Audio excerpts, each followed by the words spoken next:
Well, guys, we are back for another episode of the Liberal Asshole Show, episode 35. And we got 8 topics today, I think it is, that we're going to be talking about. So, what are today's topics?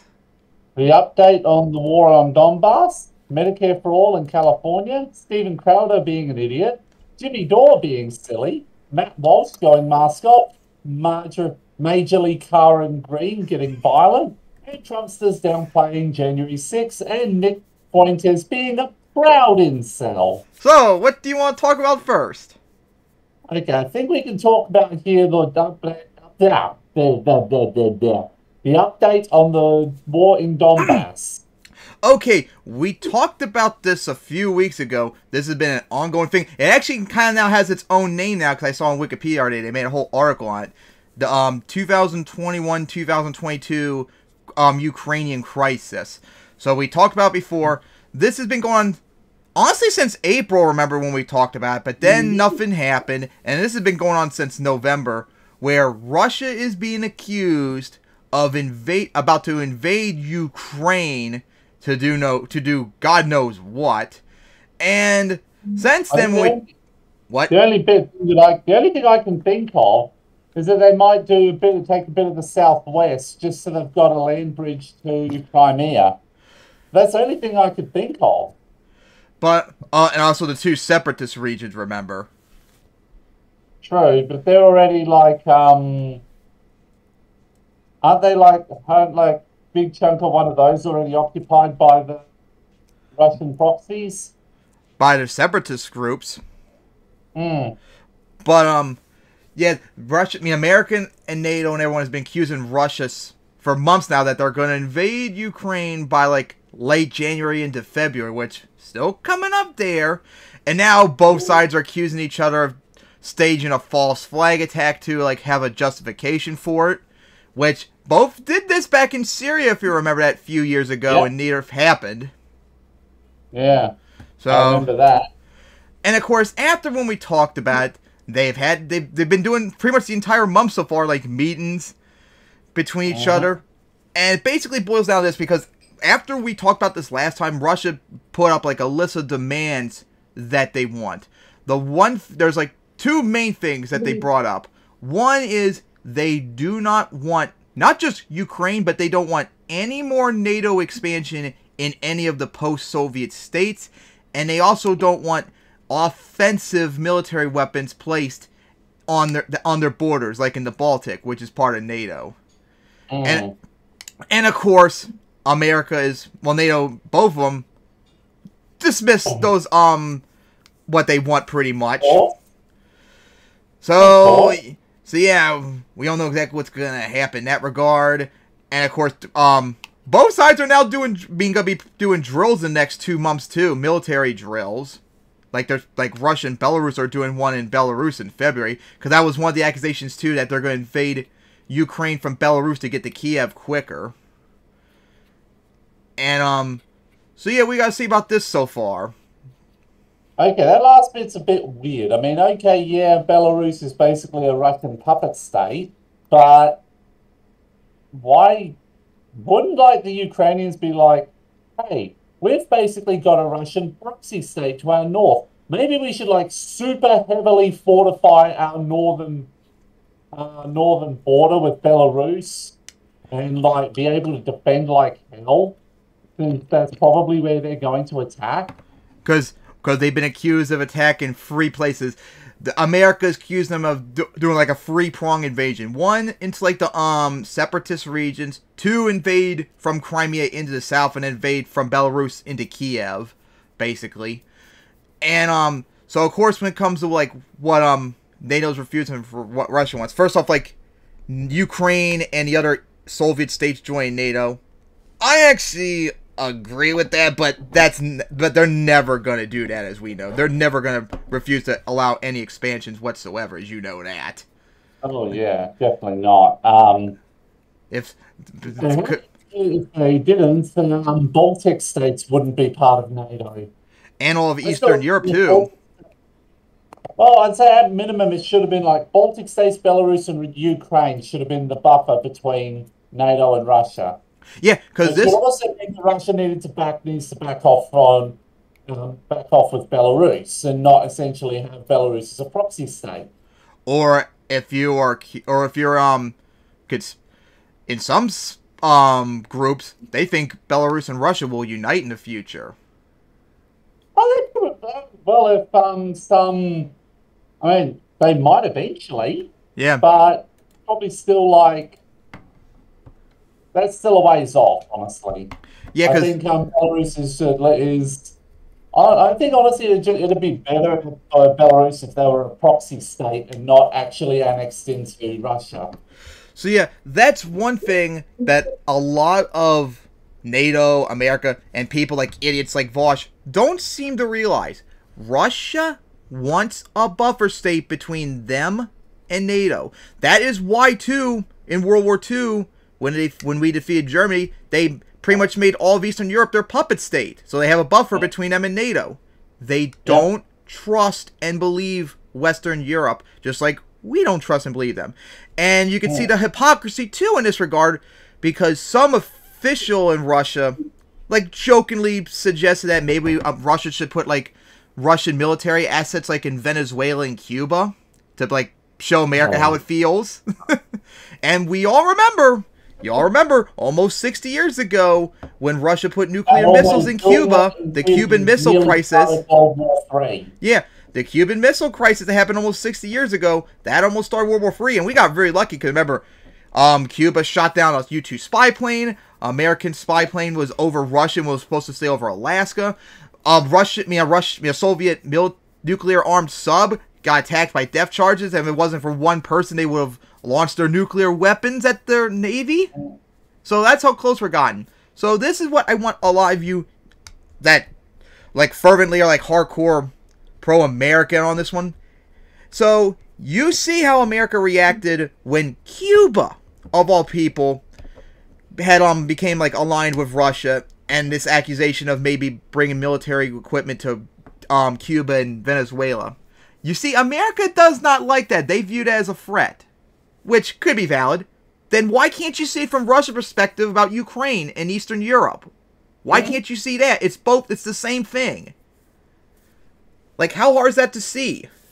Well, of course, they'll be like, because Russia, like the far right in Russia, they believe NATO's like trying to outright invade Russia. If you know that, probably, right?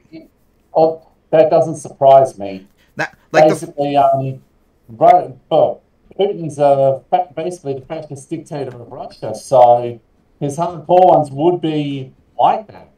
Yeah, but like the far right in Russia, they believe that NATO is going to invade Russia in the future, and all like this building up, like having like troops like on the Baltic, Ukraine, like Ukraine join NATO, Georgia join NATO. They view it as all like a build up, and then eventually Russia will just, NATO will just invade Russia just like that. And of course, everyone's be like, "Oh no, NATO's not going to do it. It's just a defensive line." Well, it doesn't matter if you say or not. They feel like it is an offensive threat, so there's nothing you could say or do that's going to convince them otherwise. Well, it's not. It wouldn't even just be Russia; it'd be Iran as well. But that's why conflicts with in the event of an outbreak of war, Iran's literal only lifeline between it and Russia is going to be Armenia. Yeah, and another thing too, it's not just that they're scared. Which is funny because Armenia is the Christian state allied with the Islamic state, being its only real ally in the Middle East, and the Islamic state of Azerbaijan, the Shia Islamic state, is at the moment super pro-Western. Yeah, but very hostile to Russia. So, and it's not just that they're scared that NATO is going to invade them and they want a buffer state. It's also for like a military purpose too. Like when Ukraine broke away from the Soviet Union, because remember, Crimea used to be part of Russia until they gave it to Ukraine in the 50s. After the Soviet Union broke up, Russia and Ukraine came to a deal where Ukraine would still keep Crimea, but Russia would still be allowed to have their navy put in there. Now, for all of you that don't know, like how America's obsessed with like oil, Russia's obsessed with warm water ports, which they don't have. There's only one place on their border that they have that, and that was the Black Sea, because all their other naval ports are all closed up in the winter. And they want to be able to have access to their navy throughout the entire year. And they're afraid that when Ukraine became pro-Western, that Ukraine would negate that treaty, that agreement with them, and Russia's navy would be basically fucked for good. Like, they never would be able to use it again because they would be locked in. And that's one of the reasons why they also invaded Crimea, so they have still access to their navy. And another thing, too, is another reason why they're afraid of Ukraine joining NATO is the area to Ukraine and the Russian border is like really flat land, so you could easily invade like into Moscow from Ukraine. And the Caucasus area of Russia has like a lot of resources down there too for Russia. So if they were to, if someone say invade for Ukraine into Russia down there, it would basically cripple Russia. So that is why. And also remember that the Caucasus, despite having a lot of mineral resources, is incredibly mountainous. Yeah. Well, I'm talking about like the northern part, like near the Ukraine border. It's like flat land.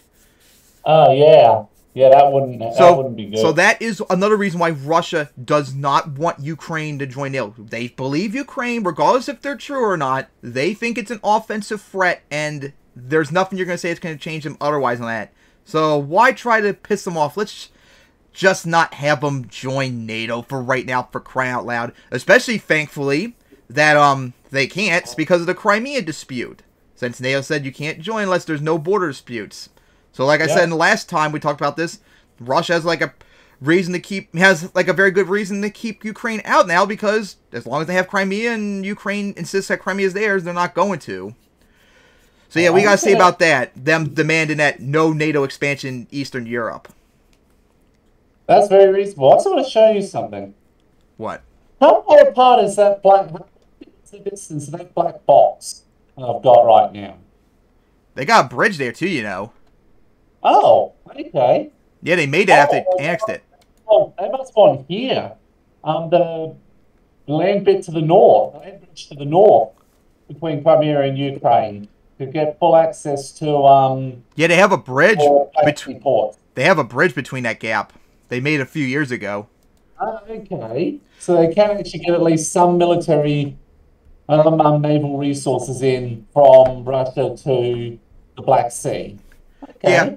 So that's one thing. Another thing is that Russia does not want any offensive weapons on like their border area, like with the Baltic state and all that. Well, here's the one thing.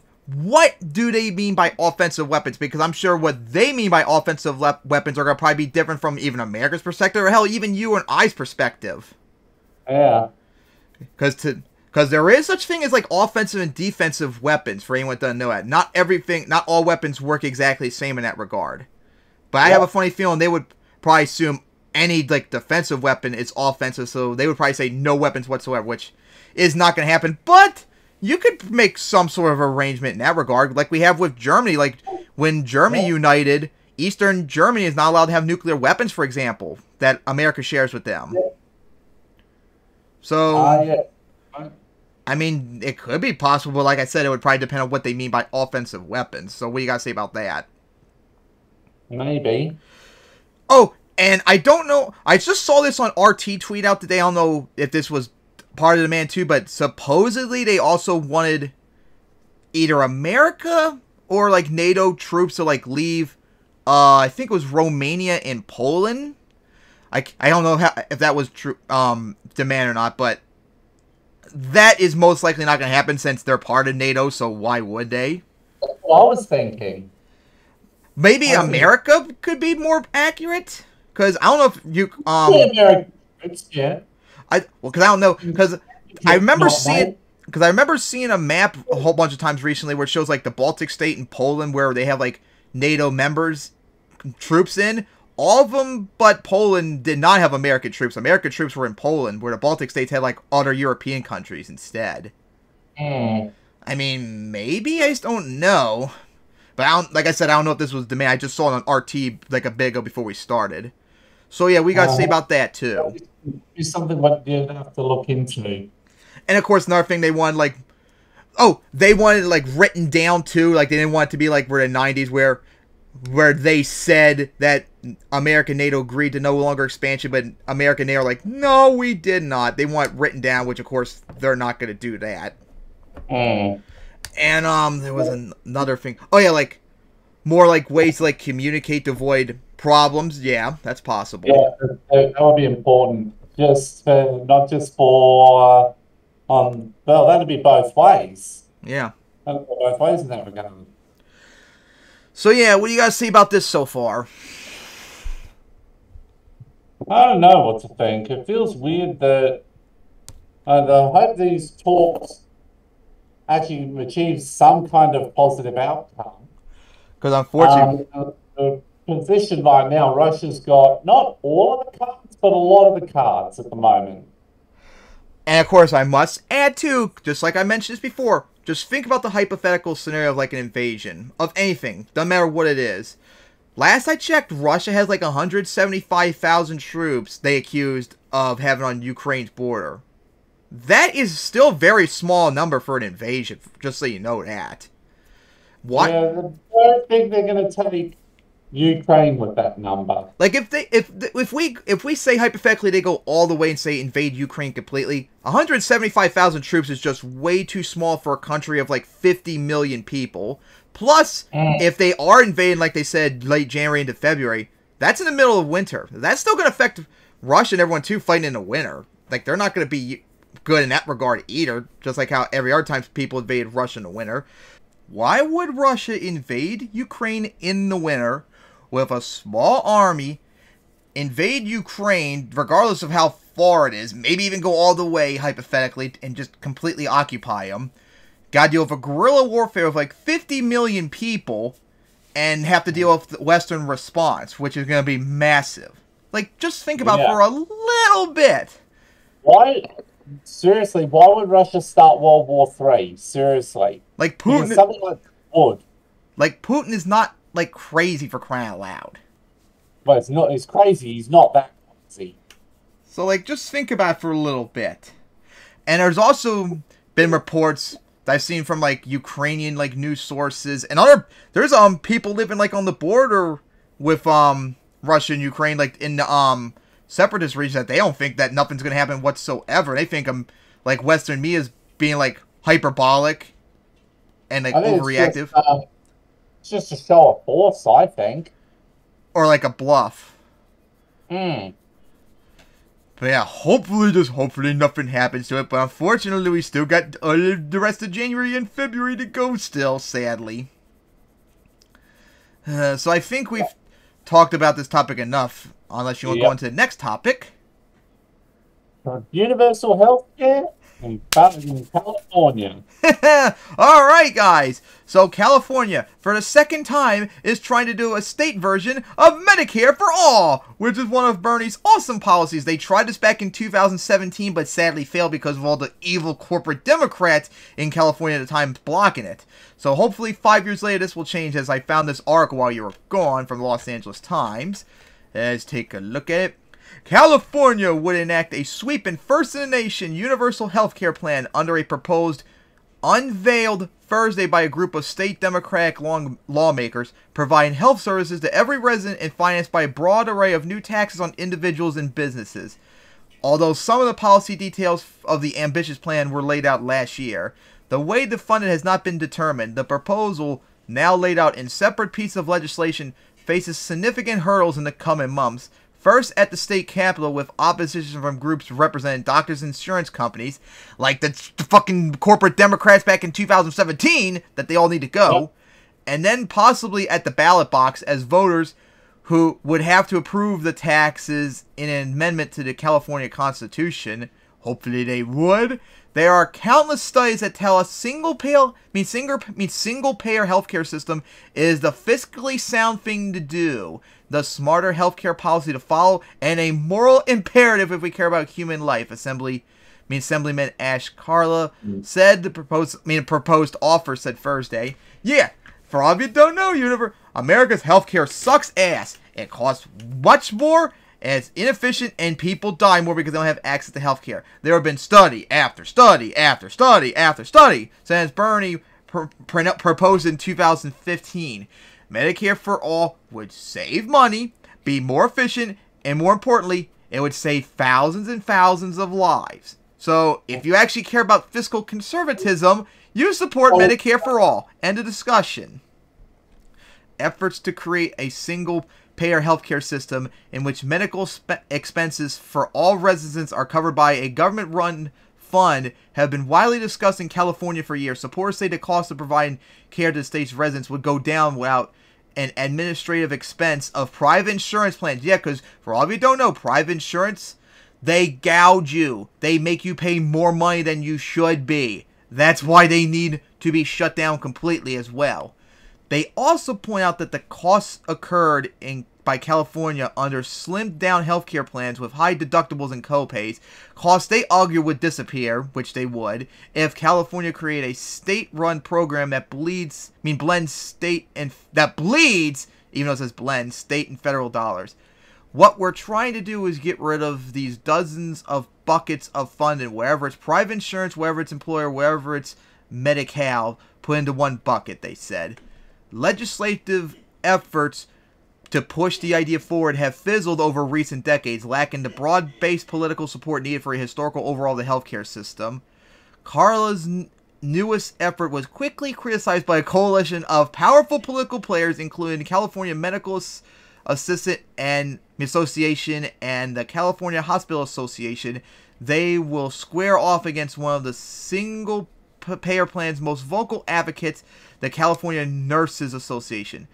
Assembly Bill 1400 would create CalCare, a system governed by an independent board of directors that promise access to any doctor regardless of network and a wide variety of medical services. A new entity would push to bring payments to providers more in line with the costs of care and would seek to negotiate lower prices for prescription drugs. The plan includes long-term care coverage and service for senior citizens and disabled people and would remove barriers based on patients' immigration status. Thursday's announcement would undoubtedly set a motion in a contentious process, possibly complicated by the politics of it being an election year. Governor Gavin Newsom, who faced a re-election in the fall, campaigned for office 4 years ago in part of support of single-payer healthcare. So Newsom, when he ran for office in 2018, he did ran on this. So, hey Newsom, if this is something you care, if you say you care for, then you fucking support. End discussion. Because guess what? You're gonna be elected no matter what. You freaking won your recall last year, for crying out loud. You're gonna win no matter what. When was the last time a Republican won governorship in California legitimately in an election? Not that I know of in my entire lifetime. Like, it's been that long. Like, you're gonna win no matter what. Just fucking support it. You have nothing to lose and a whole bunch to gain. It's about access, Newsom said in a speech at the California Democratic Party Convention 2018. It's about affordability. It's about that time if these can't do Democrats were in charge, we wouldn't have the Social Security and Medicare. Exactly, because they had backbone, which a lot of Democrats don't, along with being corrupt. A spokesperson for the governor didn't immediately respond to a request for comment on the new effort, but Carla, a Bay Area Democrat who has lined up support for a group of Democratic lawmakers, reminded those in attendance that at a state capitol event on Thursday of the governor's campaign platform. Doing nothing is not inaction, Carla said, of political promises that have not produced a plan. It is, in fact, the cruelest of actions while millions suffer under our watch. The plan proposes tax increase might present the most difficult political hurdle. As a constitutional amendment, it would require a supermajority vote in both the state, Senate, and Assembly, and then ratified by voters in either the June or November statewide elections. That could be kind of tough. While Democrats have held a supermajority of seats in both houses for the better part of a decade, they have rarely found enough support within their ranks for a broad-based tax increase. Yeah, like I said, that's going to be tough. People in the party who are pro-death. And then, of course, you got the population. Even though California is very democratic, like getting 2/3, even that might be pretty tough to do. Like that would be a challenge. The constitutional amendment would impose a new excise tax on businesses equal to 2.3% of annual gross receipts in excess of $2 million, which I'm sure means if you make at least $2 million, you'll get like a 2.3% tax increase. A new payroll tax would also be created equal to 1.25% of the total annual wages and collected from businesses employing 50 or more people. So if you have less than 50 people, this doesn't even apply to you, so you have nothing to worry about if you're in California in that regard. An additional payroll tax would be required for employees with workers earning more than almost $50,000 a year. All but the lowest earning Californians would also be required to pay more in taxes. The proposed constitutional amendment would raise personal income taxes on salaries above $149,509 a year. Like, yeah, like they're going to be hurt by that. Whoop-de-doo. Less of those at that level, more to be paid as income goes up. All Californians report an annual taxable income of more than $2.5 million would see a new 2.5% subcharge, and personal income tax increases to pay for healthcare plan could rise with inflation in future years. The size and impact of the tax increases will be the center of the debate. Carla and other supporters insist the taxes will total less than what employees in California now pay for private insurance, which is true, as all the studies show for years. Rob, and of course, you know it too because you have it pretty much down there. You do. Rob Lapsley, president of the California Business Roundtable, said the proposal will impose a financial burden on those struggling with the economic impacts of COVID-19, and most Californians can currently receive medical treatment when they need it. No!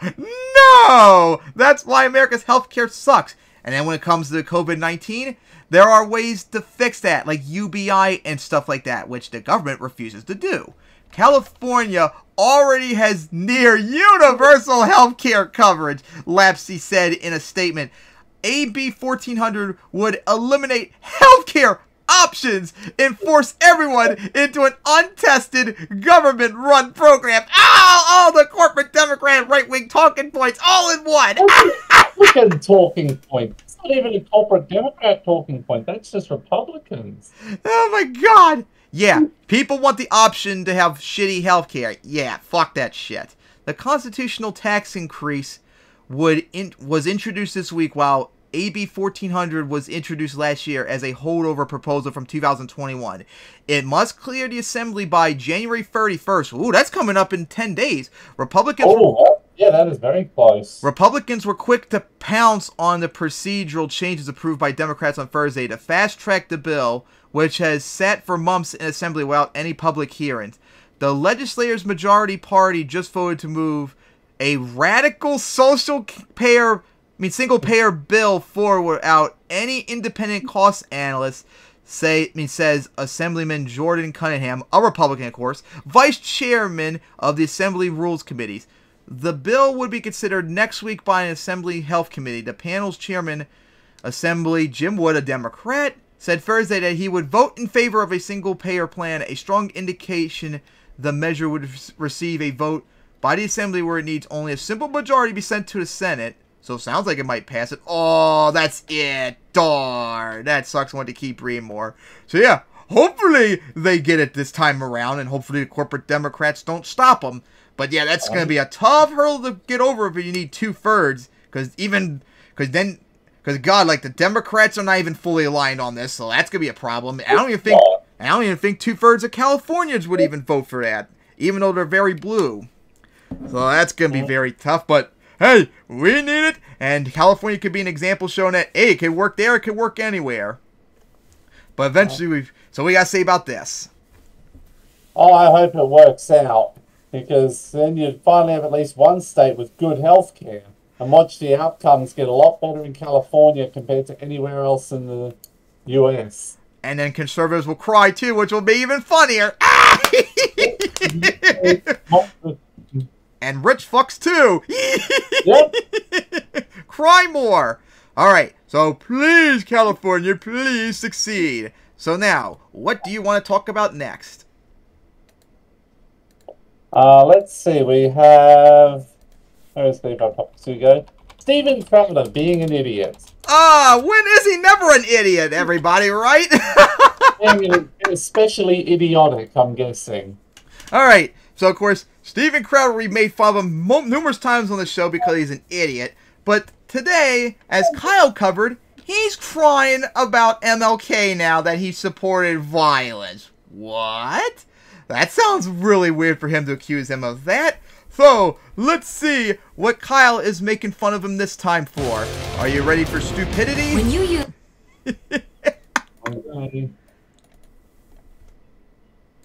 Day, Stephen Crowder decided to do a segment on Martin Luther King himself here, and he made some questionable claims, to say the least.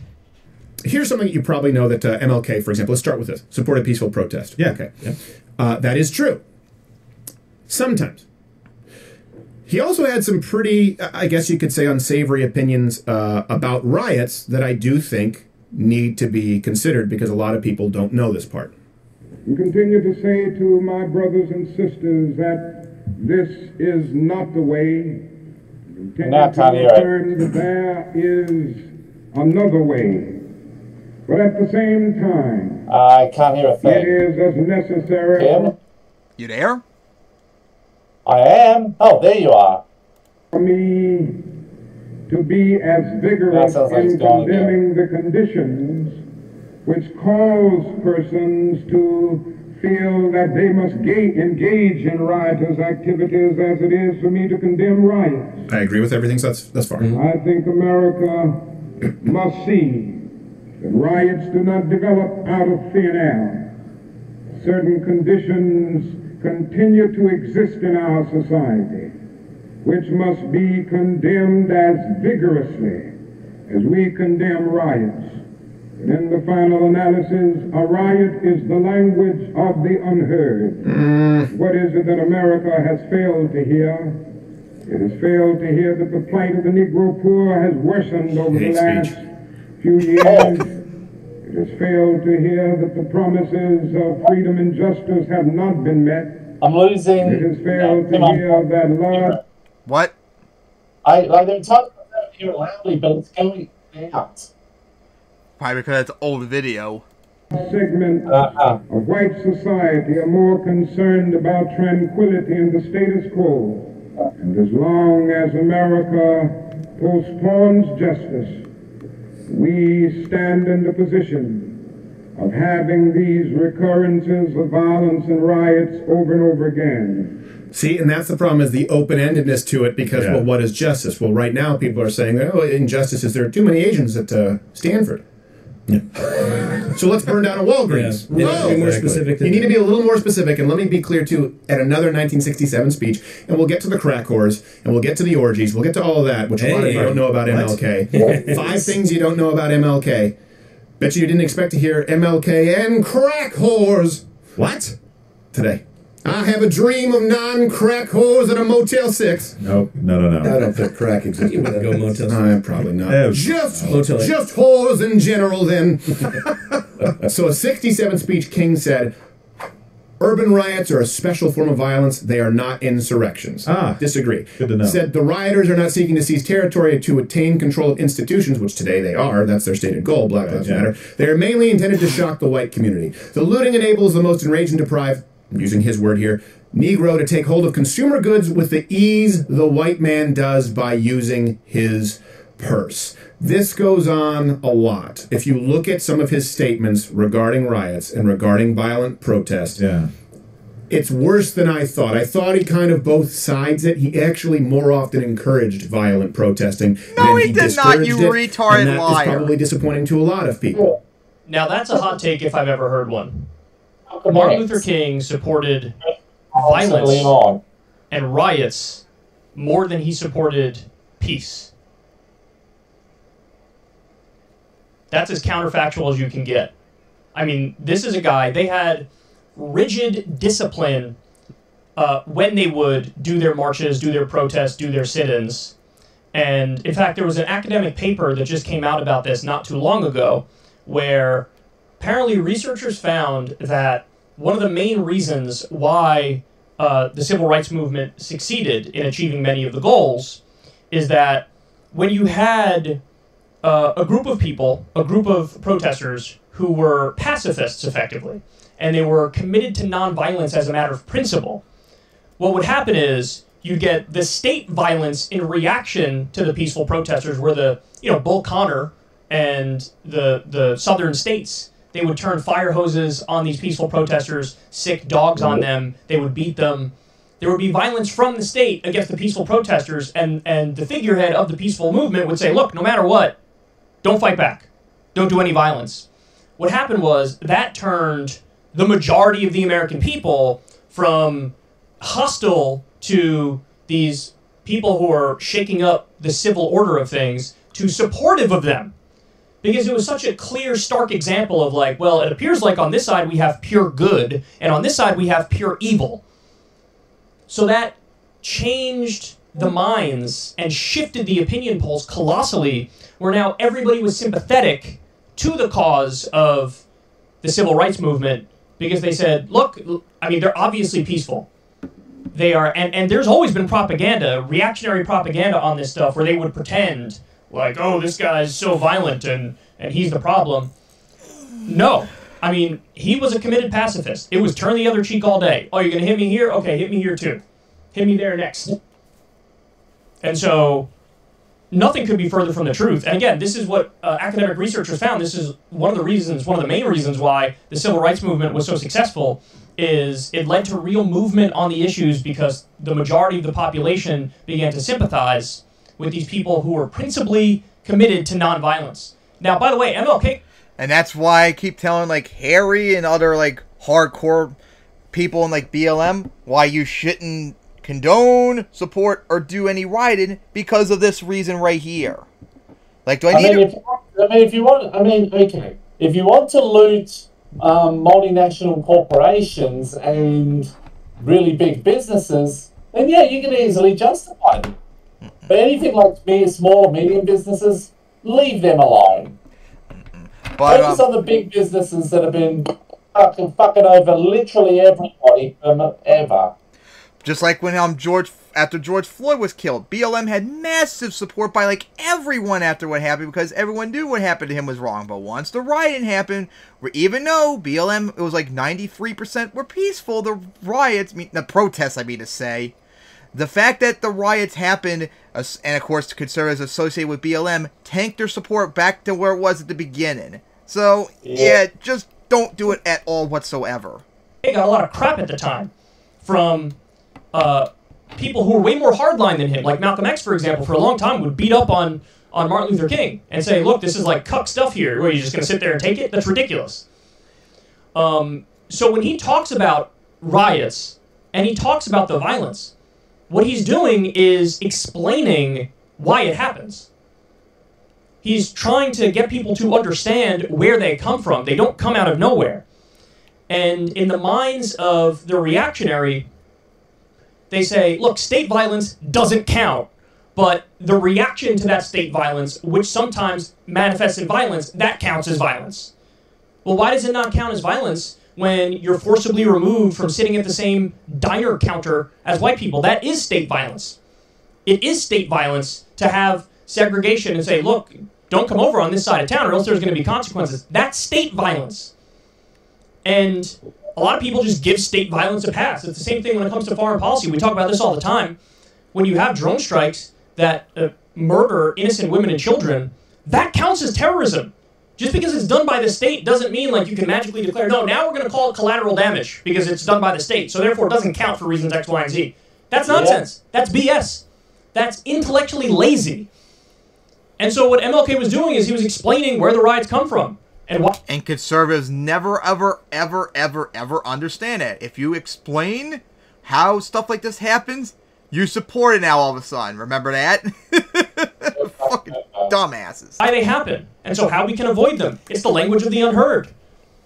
You know, another theory on this, which I'm sure is one that he, at least in part, agreed with, is this notion that when you look at something like with George Floyd, where he was effectively murdered, well, rioters often are coming from this place of, okay, if you guys want to break the law and murder people, well, we can break the law too. Watch this. Now, I'm not in favor of riots. I'm not in favor. I want to avoid violence as much as humanly possible. But an academic explanation as to where it comes from is a logical thing to do so you can prevent stuff like that from happening in the future. And if you address the injustice at its core and the state violence at its core, there would be less violence in response to that. There would be fewer riots. Man, unbelievable. Look, I'll say this. If Steven Crowder was back in the 1950s and he was black, he would be a black nationalist.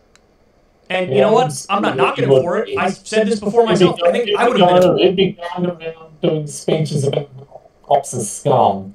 Black nationalist back then. If I was black and in 1950, I would have been much more attracted to Elijah Muhammad and Malcolm X and the Nation of Islam than I would have been to MLK.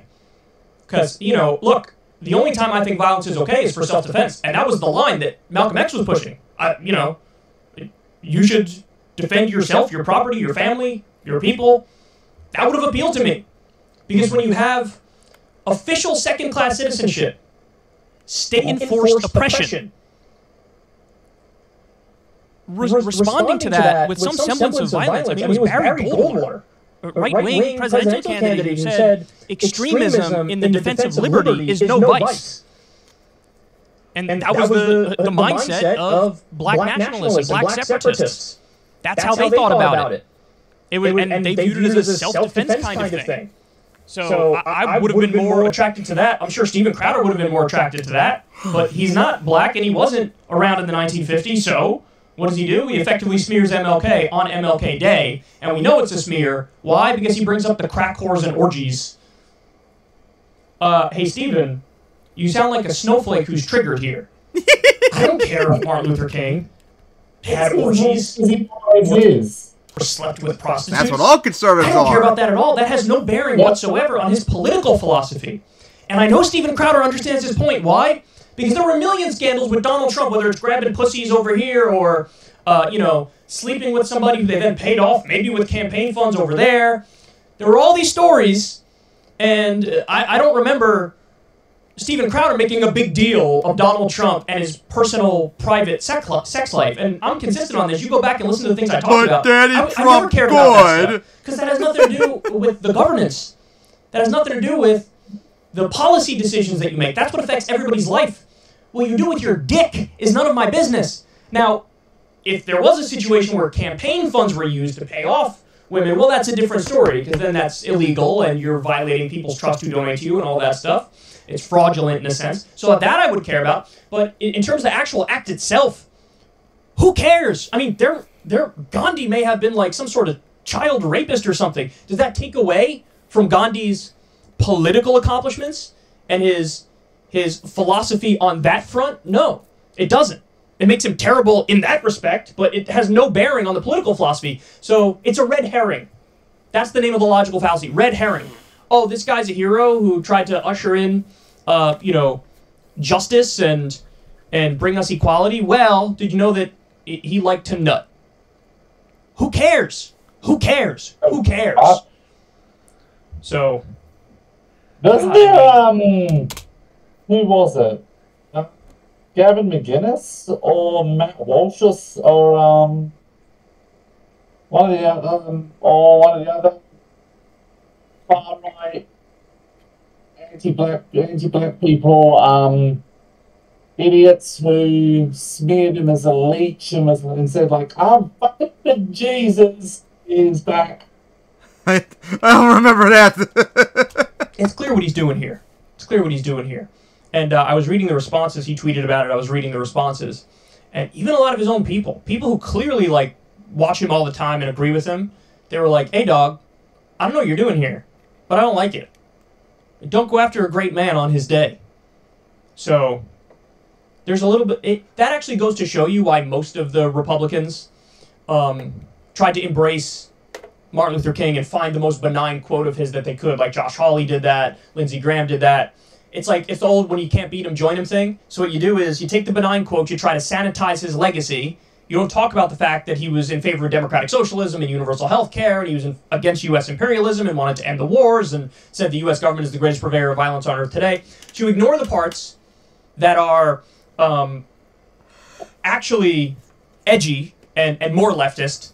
You sanitize them by using the benign quotes, and then you embrace that legacy and pretend like you're more in favor of MLK than the others. That's the standard right-wing move. I mean, there were private prisons that were quoting MLK tweets and praising him on the day. Private prisons. That whole industry is built on injustice. Locking people up for profit and then lobbying the government to make more things illegal so you can continue to put capitalism, so you make more money. I remember? mean, it's insane.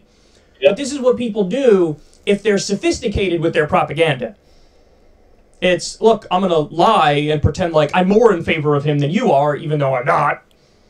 But Steven Crowder didn't have that in him. So I guess in one sense, points for honesty at least.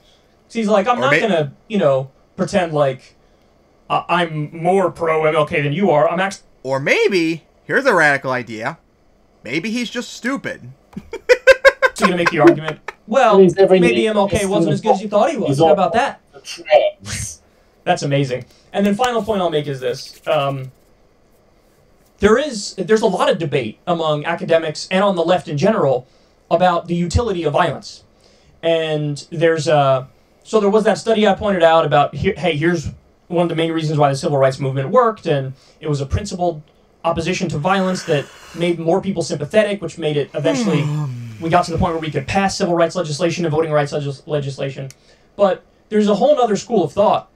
And the other school of thought is, look, if you're actually committing violence and you're actually destroying society, will leaders make an effort to try to restore order by doing concessions?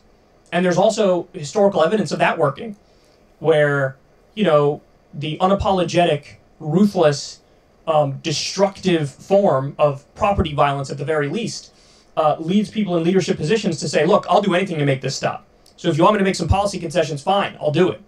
So there are actually academic reasons and intelligent arguments in favor of certain forms of political violence. I mean, Noam Chomsky talked about, if you, see airplanes or weapons that you know are about to be used on landless peasants in a genocide in Vietnam, and without hurting any human beings, you destroy the planes or you destroy the weapons, dump them in a river or whatever the fuck.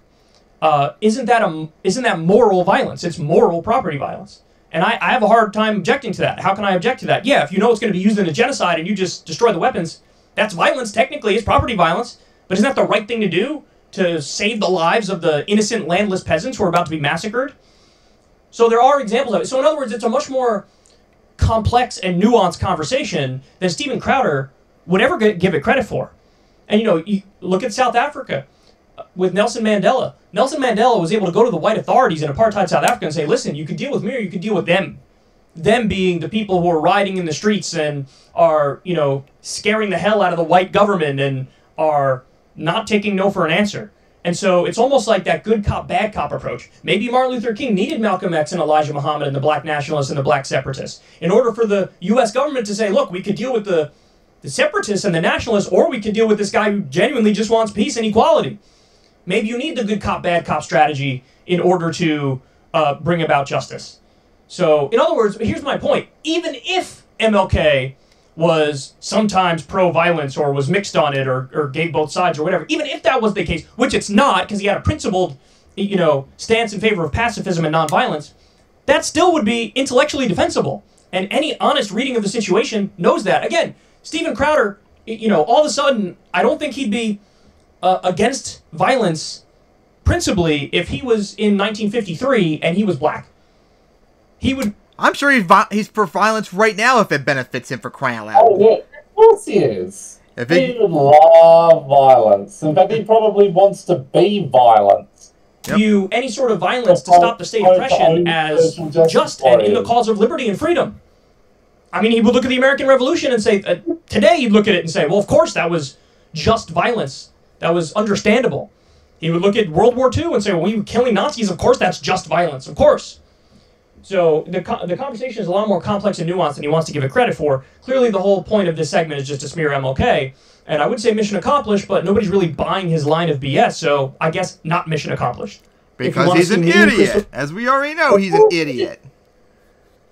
There's every negativist in the book, and so that's the result. He always finds ways to smear people he doesn't like because he's evil. So, we gotta say about being an idiot as always. He's being particularly idiotic and being a major smear merchant, but then again... It's Crowder! It's pretty typical of Steven Crowder. Yo, Crowder, shouldn't you be going back to a gym, cross-dressing, making a fool of yourself to get kicked out again for the worker there to know it's you? Why don't you go through that again for us to laugh at, like a long time ago, remember that? Yes, I remember that. Oh my god, he is so stupid. Alright, so I think we're done mocking Crowder, so now what do you want to watch next? Now it's time for Jimmy Dore being a bit silly. Harry will be triggered by this. So anyways, Jimmy Dore is a comedian and I don't know if I even want to say he's a progressive YouTuber anymore since he's gone off the rails recently. But we will say... He's a lefty YouTuber. He's a nominally left YouTuber who's pandering to anti-vaxxers. Yeah, and other stupid people too. So, yeah, anyways... he's being so obvious he's anti-vax and he's pandering to anti-vaxxers, and even Harry acknowledges it.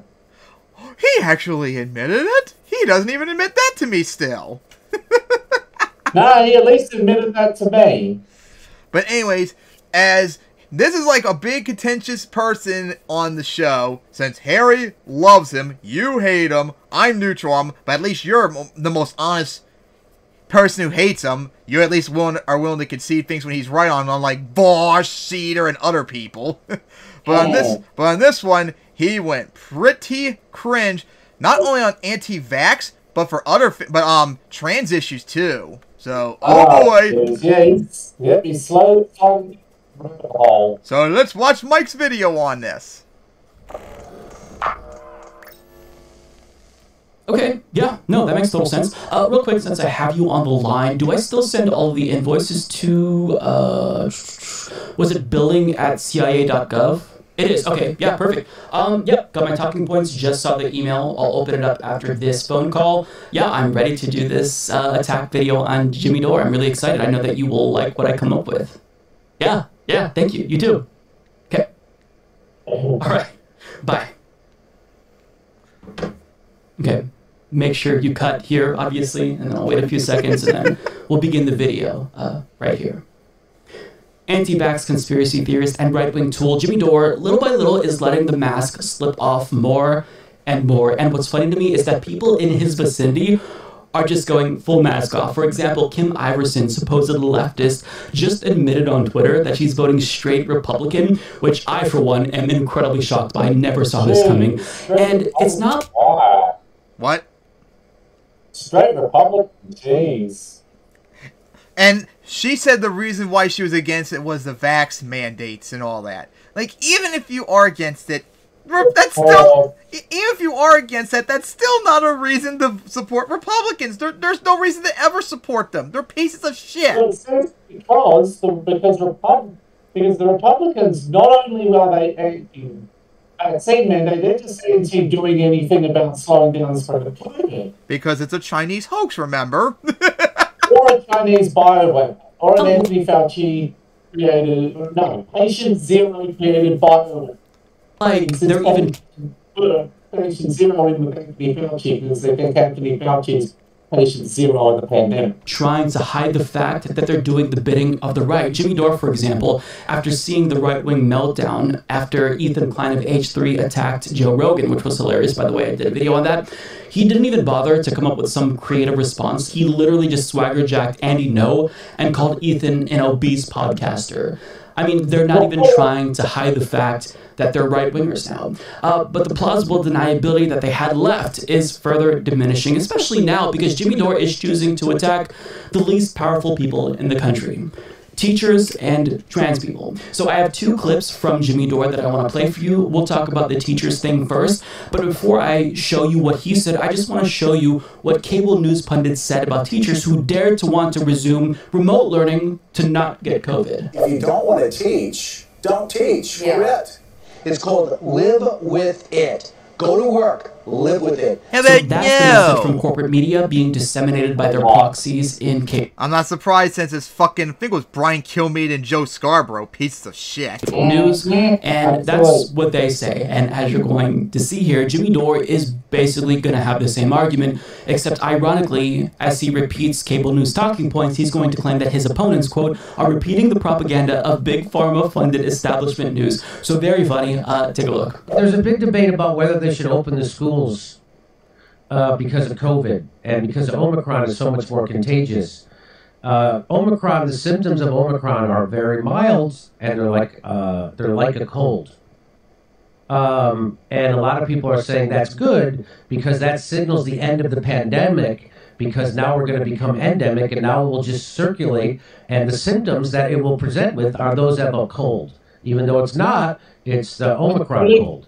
So what? Because the death rate, only to those that are vaccinated. They're only vaccinating people at high risk and that. It seems like the only older people, and I'll have to look into this a bit more, but it seems like that's what they're doing in Russia. And guess what? Despite Russia only getting about 30,000 cases a day, they've got about a 2% death rate with Omicron. Yeah, that's pretty. That's high. That's like normally like 1%, like in most cases. With the original strain around about now, it's we know Omicron's one more contagious, but in terms of death rates for the unvaccinated, it's about the same as the original strain. But yeah, Dore, Omicron may not be as deadly, but it still is something you have to worry about. And then of course there's the Delta, and I'm sure the original COVID's still around. So yeah, it's still a big concern. Most of the other ones have been displaced by other variants. The main one, the other one that's still circulating is Delta. Well, there's more in Delta and Omicron? Yeah, it's Delta and Omicron that are moving at the moment.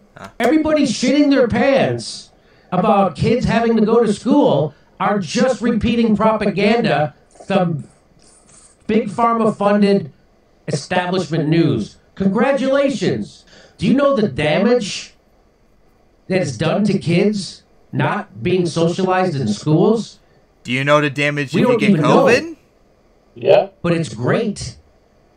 And the Chicago Public Schools Teacher Union are so fear-mongered, they just voted to end in-person school. They are at a higher risk of contracting the Omicron cold. Yes. They are at a less risk for severe disease. This is the same shit they would say like 2 years ago when COVID first came out, for crying out loud, downplaying it immensely. So what you're saying is we're using the word risk now to describe the symptoms of a cold. So kids are at greater risk of catching something that will present as a cold. Top 5 Zoe reported symptoms. So this is the early London data, right? Most common, runny nose. Second most common, headache. Third most common, fatigue. Sometimes the fatigue was bad, sometimes it was mild. Fourth most common feature, sneezing. Fifth most common feature, sore throat. The implication is obvious. If you have any of these and you've had colds in the past, you're going to think it's a cold, but it may well not be. It may be an Omicron cold. Need to get tested. So there you have it. That's what people are locking down to avoid that. There's more to it. To avoid something more deadly. They're misinformed. Why? Because they're getting their information from the establishment. I'll tell you what I think. We should keep them open and kids should be going to schools. I don't really think you're in any position to call people uninformed about COVID after Sean destroyed you, Dore. Not gonna lie. Like Sean destroyed you. Yeah. I don't think you have much of a saying that. Anyway, the CDC's agreeing with you, Jimmy. So now you're suddenly, what are you, a shit lip, Jimmy? Funny thing. Ever since I found out about CDC, I've been wanting to say that. I've been wanting to say that. Well, funny thing, I think Mike's gonna mention that in a few seconds of the video. But before we get to that, though, what do you have to say about that? Like, teachers wanting to go back to, like, at school, virtual schools. Okay.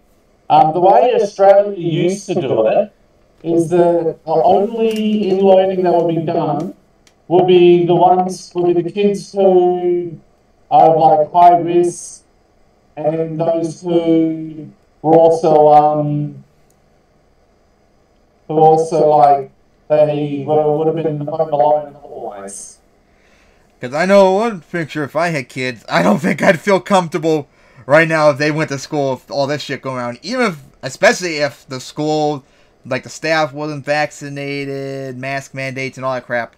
We have, homeschool is pretty easy to do in Maryland, so I probably would feel more safe them doing that, especially since my parents are vaccinated. Funny, you know who else thinks this? Joe Biden. I wonder if Jimmy Dore is getting his talking points from the DNC. Dore, are you a shitlib, Dore? On a serious note, it's really easy for someone like Jimmy Dore to say this as he broadcasts remotely from his home. Oh, I wonder what Harry would say if you tell them this. Studio in his garage. He wants society to feel normal, so he wants you to go back to work and possibly jeopardize your own health if you're a teacher. It's just incredibly selfish.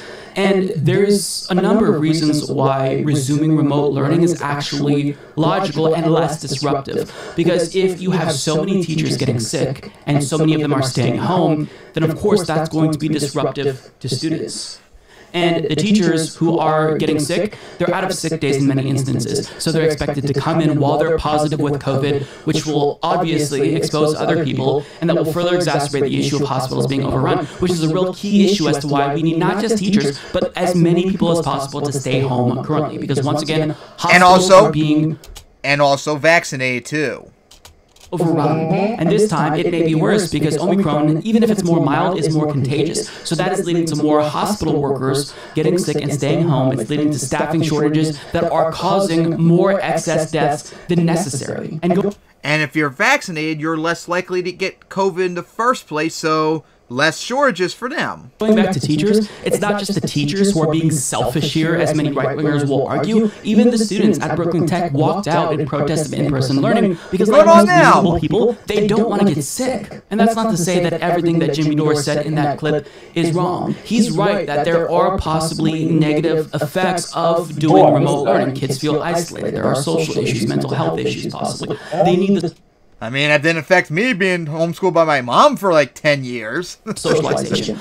But still, this is a temporary measure just to make sure that we don't overrun hospitals. But Jimmy Dore doesn't care about that. If he cared about this, he would advocate. What? With be fair, none of our days of death have been over 100, which is thanks to a very high vaccination rate. But we've just had the 4 deadliest days of the pandemic in the last 4 days. Okay, for people to get vaccinated. Each day of over 60 deaths. And our previous record was 59. But he's an anti-vaxxer who has been fear-mongering about the vaccines, the one thing that might possibly stop hospitals from being overrun. So it's just all around, he's very selfish. And if you just think about his argument a little bit, it's mild, so just pretend like it doesn't exist. Would you do that if this weren't a pandemic even? I mean, if I were going to go to a birthday party and I knew that one of the other attendees were sick with the cold or flu, I wouldn't want to go to that. I wouldn't just think, oh, the symptoms are mild, so I might as well go. No, I wouldn't want to get sick. I wouldn't want someone to cough on me if they just had the cold. So, I mean, it's just he is really expecting other people to do what he himself wouldn't do. And it's the definition of selfishness. It's the antithesis of being pro-labor. But yet, he's the real leftist. He is the leader of all leftism, and he's the gatekeeper, and he decides who's the most leftist. It's just truly laughable at this point if you still think that Jimmy Dore is a left-winger. Yeah, I love that. Jimmy Dore, on this issue, Jimmy Dore has gone being, I'm the most left, I'm not going there. He then had an adverse reaction to the Moderna vaccine, and now he's basically a shitlib type fag on vaccine bandit on COVID. I don't know what to say. But moving on to the trans issue. So Patton Oswalt is friends with Dave Chappelle, and he posted a picture of himself with Dave Chappelle. And then I'm not really sure if he got backlash or pushback. Either way, he felt the need to explain himself and say, even if I'm friends with Dave Chappelle, I don't agree with his anti-trans views. And that's good. I mean, if you are friends with someone and you try to change them, I think that's actually admirable. I have no idea. But either way, regardless if Patton Oswalt, without pushback, decided to take it upon himself to explain his position, Jimmy Dore was mad, and he decided to blame trans people for this. Take a look. My only tip would be to the trans community is that maybe stop turning allies into enemies, because it seems like that's what's happening in this video. But again, I don't know many trans people, so I don't even know what the hell really their thoughts are. What? Another step down the right-wing pipeline. What is? Starting to attack trans people, I'm feeling. Although, to be fair to what he's saying, I do see a lot of times where the trans community does indeed attack, like, allies because they don't agree with them 100%. Like, that happened to me a whole bunch of times on YouTube.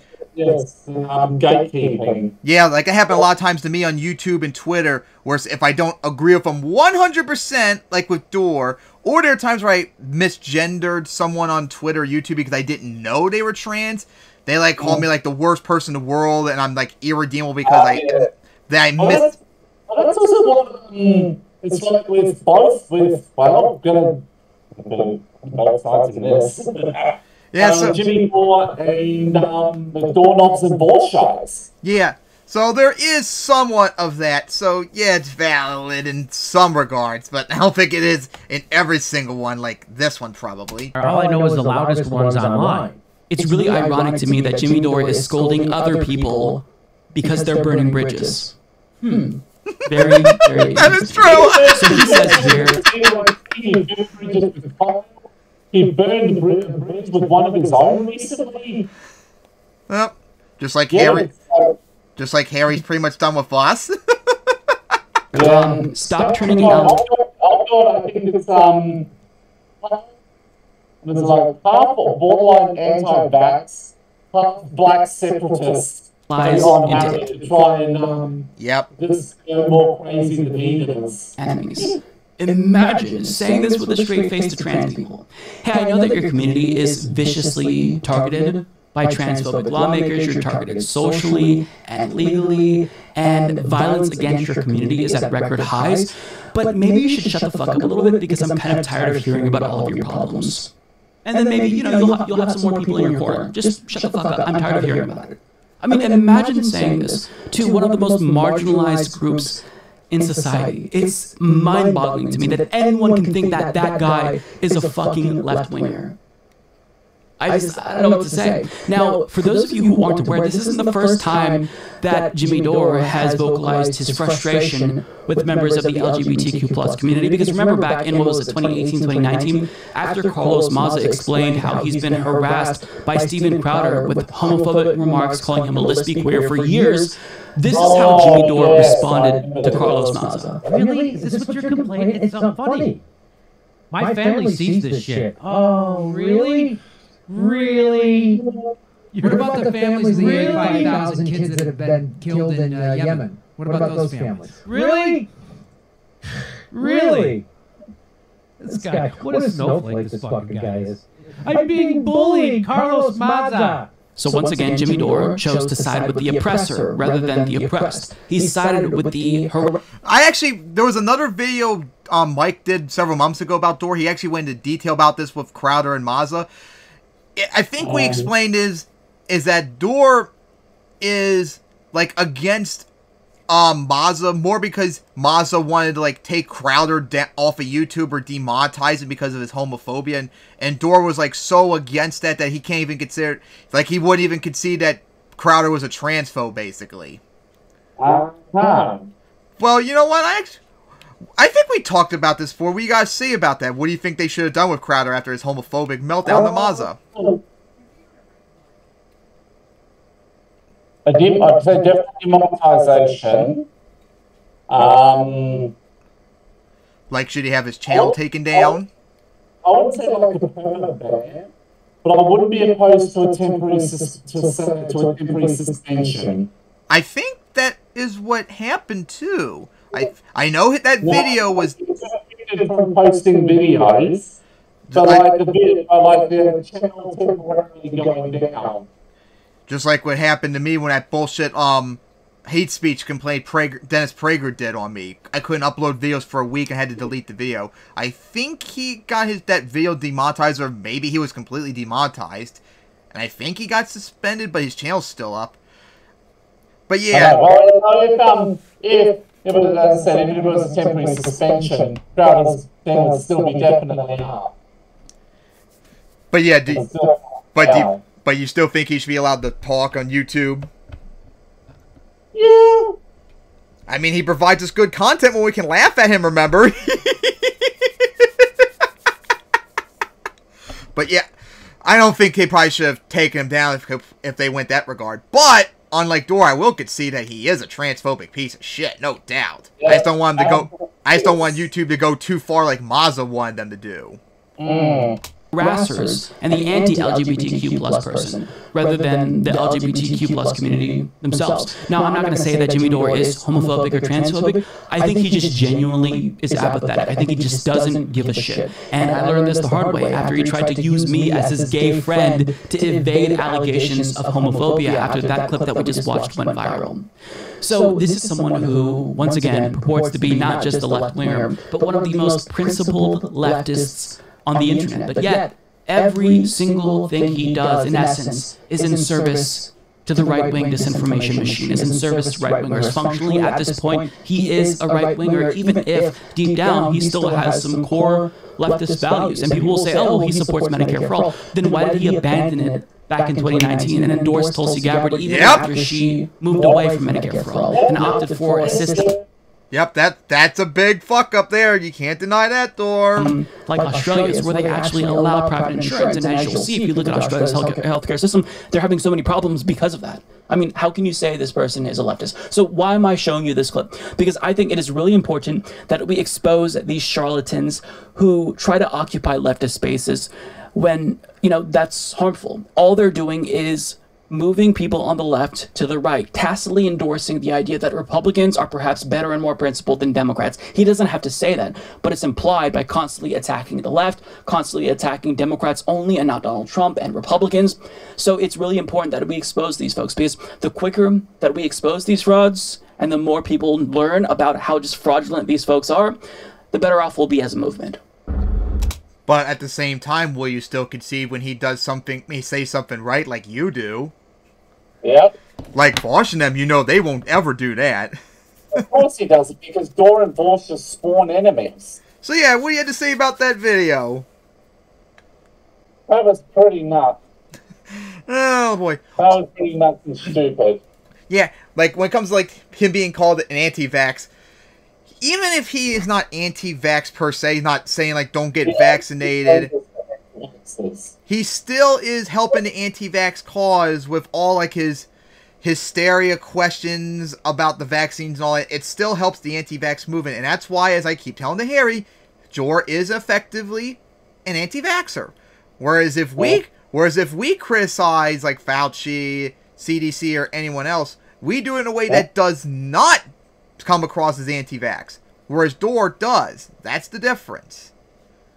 And I also, and funny thing too, do you, I actually saw earlier when I was looking this, when trying to find this video, because I was going through Sean's video in the comment section, I found people calling Dore an anti-vax because he was against, a vax mandate. Ain't that a little silly? That is a little silly. Because, I mean, what about your thoughts on vax mandate? Okay, so in terms of health, absolutely. And then you're going to have other things in as well to reduce the spread as much as humanly possible. Interacting with young kids, I know that they're not as affected by COVID as adults are, but like kids under 5, absolutely vax mandate. What about like what about like regular people like you and me that don't have jobs involved in that regard? Actually, no. I still recommend strongly recommend you get vaccinated. Yeah. But you don't, absolutely have to. Yeah, that's what I think too. But, guys, just because you're against, just because you're against a vax mandate does not make you an anti-vax. Stop being silly in that regard. I mean, by that logic, do you think Kyle's anti-vax? I mean, if you think that, you're silly. So yeah, like I'm saying, that's probably where like the anti-Dore derangement, the Dore derangement syndrome is taken over in that regard. That's legitimate. That would be a legitimate example of it. Maybe one time we should do a video on things where Dore's right and idiots against him are wrong, like forced to vote again. Breakdown of Jimmy Dore. All right. So now, what next topic you want to talk about? Let's go on to Matt Walsh going mask off. Oh boy, as Matt Walsh. Well, I don't think we've ever talked about him yet on the show. He's just another typical dumb far-right piece of shit that actually advocates he doesn't support voting rights. He actually said he's against voting rights. No. Far-right fascist moron. So here we go. Let's laugh at stupidity. Usually when right-wing propagandists make points, they don't just say explicitly what they're thinking. They'll usually resort to innuendo or priming, but sometimes, every once in a while, the mask will slip off and they'll say what they're really thinking. And when they do this, it's horrifying because their minds are dark and they are very authoritarian in nature. And that happened with Matt Walsh of the Daily Wire, my less handsome conservative doppelganger, who said what he was really thinking with respect to voting rights. You don't look anything like you, Mike. What the fuck? Voting rights is that they're bad. He explicitly says Plus, he's stupid. that he You're doesn't smart. support voting rights. And I'm not being hyperbolic. This is what he says. Take a look. Well, as you know, this subject is always difficult for me emotionally. Whenever I hear Democrats panicking over the attack on voting rights, it hits me right in the heart. It shakes me to the core. Because you support it. Because I very much wish that there was an attack on voting rights. I think universal voting rights is one of the worst ideas this country has ever had. There are few things more worthy of coming under attack than universal voting rights. Voting ought to be a privilege reserved for those who are most competent and qualified. It's not a natural right. God did not imbue us all with some sort of sacred entitlement to participate in our national elections. The Bible certainly makes no mention of any such thing. So if it's not a natural right, which it emphatically is not, then it's a privilege that we grant, and it would be wise to consider a person's basic qualifications before granting it. We are under no more... And of course, if we go by your standards, it's going to be anyone that doesn't vote Republican that should not be allowed to vote. ...moral obligation to allow hordes of stupid, bewildered, clueless zombies... Did he just say himself and didn't realize it? ...to flood the voting booth and cast their ballots in a state of ignorance and confusion. Wait, that sounds like you, Walsh. Dude, are you looking at a mirror when you talk? Like, do you not see you're talking about yourself? Helping to steer this giant ship of a country right into one iceberg after another. That's what you guys do. In which I state often and without apology. I'm against voting rights. I don't like them. There we go! If it was a position shared by most conservatives and by any significant portion of elected Republicans, Democrats would be correct in claiming that universal voting rights are under assault, are at risk. But sadly, it is all in the left-wing imagination. I mean, talk about saying the quiet part loud. Holy shit.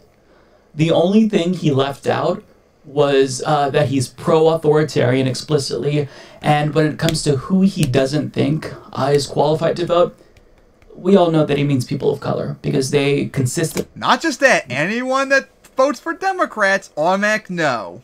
...only vote Democrats. They are the most loyal to the Democratic Party. So he's talking about restricting them. They're not the ones that are qualified. That's not what he says. But I mean, if you press him a little bit further, if he was being a little bit more honest... Yeah, that's what he would say, I'm assuming. Now, he's lying to you. He says that, you know, the reason why there is no attack on voting rights in this country is because most elected Republicans, most conservatives in general, they don't agree with me. But he's wrong. There is a systematic, coordinated effort by Republicans to disenfranchise millions of voters. And we'll talk about that. But first, I got to respond to some of the things that he says here. So he says that voting ought to be a privilege reserved for those most competent and qualified. Who gets to determine who is and isn't qualified? Yeah. What if all of a sudden there was a rule that right-wing psychopaths couldn't vote? Then Which he is wouldn't you, be Walsh. qualified. What if the qualification was you had to have a call? How much you want to bet he wants to go back to how it originally was in the Constitution, where only white property-owning men could vote? Privileged degree or own land, as was the case before, or be of a certain sex. I mean, who gets to determine who's qualified, Matt? I mean, you certainly have your thoughts about who isn't qualified, but see, this ideal for him only works in an authoritarian scenario. In his ideal worldview, he wants an authoritarian dictator to determine who is and isn't qualified. In a theocratic fascistic state, we know the people who wouldn't be qualified to vote. So this only works. He only gets what he wants. The people who he doesn't want to vote don't get to vote in his ideal regime, which is not democracy. It would be a theocratic regime. So, you know, even though he's admitting quite a bit here, there's still a lot that he's leaving out, still a lot that he's leaving to innuendo. And what he's saying is truly scary. He is anti-democracy, and he's saying it. He's saying, I am against voting rights. I am in favor of restricting people's voting rights. And this is on the Daily Wire. Ben Shapiro is supposedly the more reasonable intellectual conservative, but yet Benny this boy is is who he never has reasonable. on his platform. Somebody who is literally pro-authoritarian. Wow. He also says, it's not a natural right. God did not imbue us all with some sort of sacred entitlement to participate in our national elections. The Bible certainly makes no mention of any such thing. I don't give a fuck about your Bible. I don't believe in your God. I don't buy into your superstitions, so I don't care. The point that he's making, though, isn't Shock necessarily Pikachu's to people face, like me. he'll say. He's trying to convince people who watch him, evangelicals, that, you know, it's not immoral, it's not against God if you leave some people out. I know that Jesus was inclusive, but, you know, if we limit the amount of black people who vote, it's not bad because, you know, voting is a privilege. It's not a right. God didn't say that we should all have the right to vote, so fuck it. Right. Don't let some of these people vote if they're going to vote for who I don't want them to vote for, such as Democrats. Now, ironically, he says this: we are under no moral obligation to allow hordes of stupid, bewildered, clueless zombies to flood the voting booth and cast their ballots in a state of ignorance and confusion. Not even realizing it's talking about him. But what if we say that about conservatives? Well, they're very clearly brainwashed by Fox News, OAN, Newsmax, the Daily Wire, so maybe they're casting their ballots in a state of confusion. Should we not allow them to vote? I would argue no, because I'm in favor of universal suffrage. But when poor people in red states vote Republican, they are quite literally voting against their own economic interests. So isn't that a seemingly irrational thing to do? Should we not allow people to vote if they're not voting the right way? No, because that's not how democracy operates. So he very clearly is against democracy, and he's just saying it, and it's insane. I'm against voting rights, and I don't like them. When somebody tells you who they are, you should listen to them. And what he's saying is probably felt by millions of conservatives across the country. Think about it. How many people actually believe Donald Trump's big lie about the 2020 election? And if they don't believe the big lie, maybe they think, wow, all these idiot Democrats voted for Joe Biden, and I think that that's stupid. Maybe we should restrict voting. Maybe democracy isn't working out for me. I mean, this is truly, it's astonishing to see them admit these kinds of things now. Now, getting to his gaslighting about there not being an attack on voting rights, that's just factually incorrect. He knows that this is indeed something that the GOP has been doing for a very long time. Voter ID laws was previously their go-to, but now they're expanding the range with which they restrict people's access to voting, especially considering the way that the 2020 election went. Because there was such high turnout, largely because we were in a pandemic, so people opted for mail-in voting. And the GOP responded by cutting off the things that specifically drove turnout. As the Washington Post reports, how GOP-backed voting measures could create hurdles for tens of millions of voters. At least 250 new laws have been proposed in 43 states to limit mail, early in-person, and election day voting. Now, keep in mind that this is an article, and we'll dive into it, that was published back in March of last year. But now, since then, there's been much more laws, and the GOP has done even more to disenfranchise people. They're not just resorting to voter suppression. Now they're trying to strip local precincts of their power so GOP-controlled legislatures can possibly have the authority to steal an election if need be. If Trump loses again in 2024, or if some future Republican Trump-like demagogue comes along and wants an election stolen. They're trying to give themselves the power to appoint rogue electors to the Electoral College to subvert the popular vote in their states. On top of that, they're trying to give themselves the authority, in some instances, it varies state to state, to just outright cancel votes that they believe were illegitimate. That's incredibly authoritarian, but they're doing it. But let's get to the ways that they're suppressing the vote. The GOP's national push to enact hundreds of new election restrictions could strain every available method of voting for tens of millions of Americans, potentially amounting to the most sweeping contraction of ballot access in the United States since the end of Reconstruction, when southern states curtailed the voting rights of formerly enslaved black men, a Washington Post analysis has found. The rush to crack down on voting methods comes after many states temporarily expanded mail and early voting in 2020 because of the coronavirus pandemic, leading to the largest voter turnout in more than a century.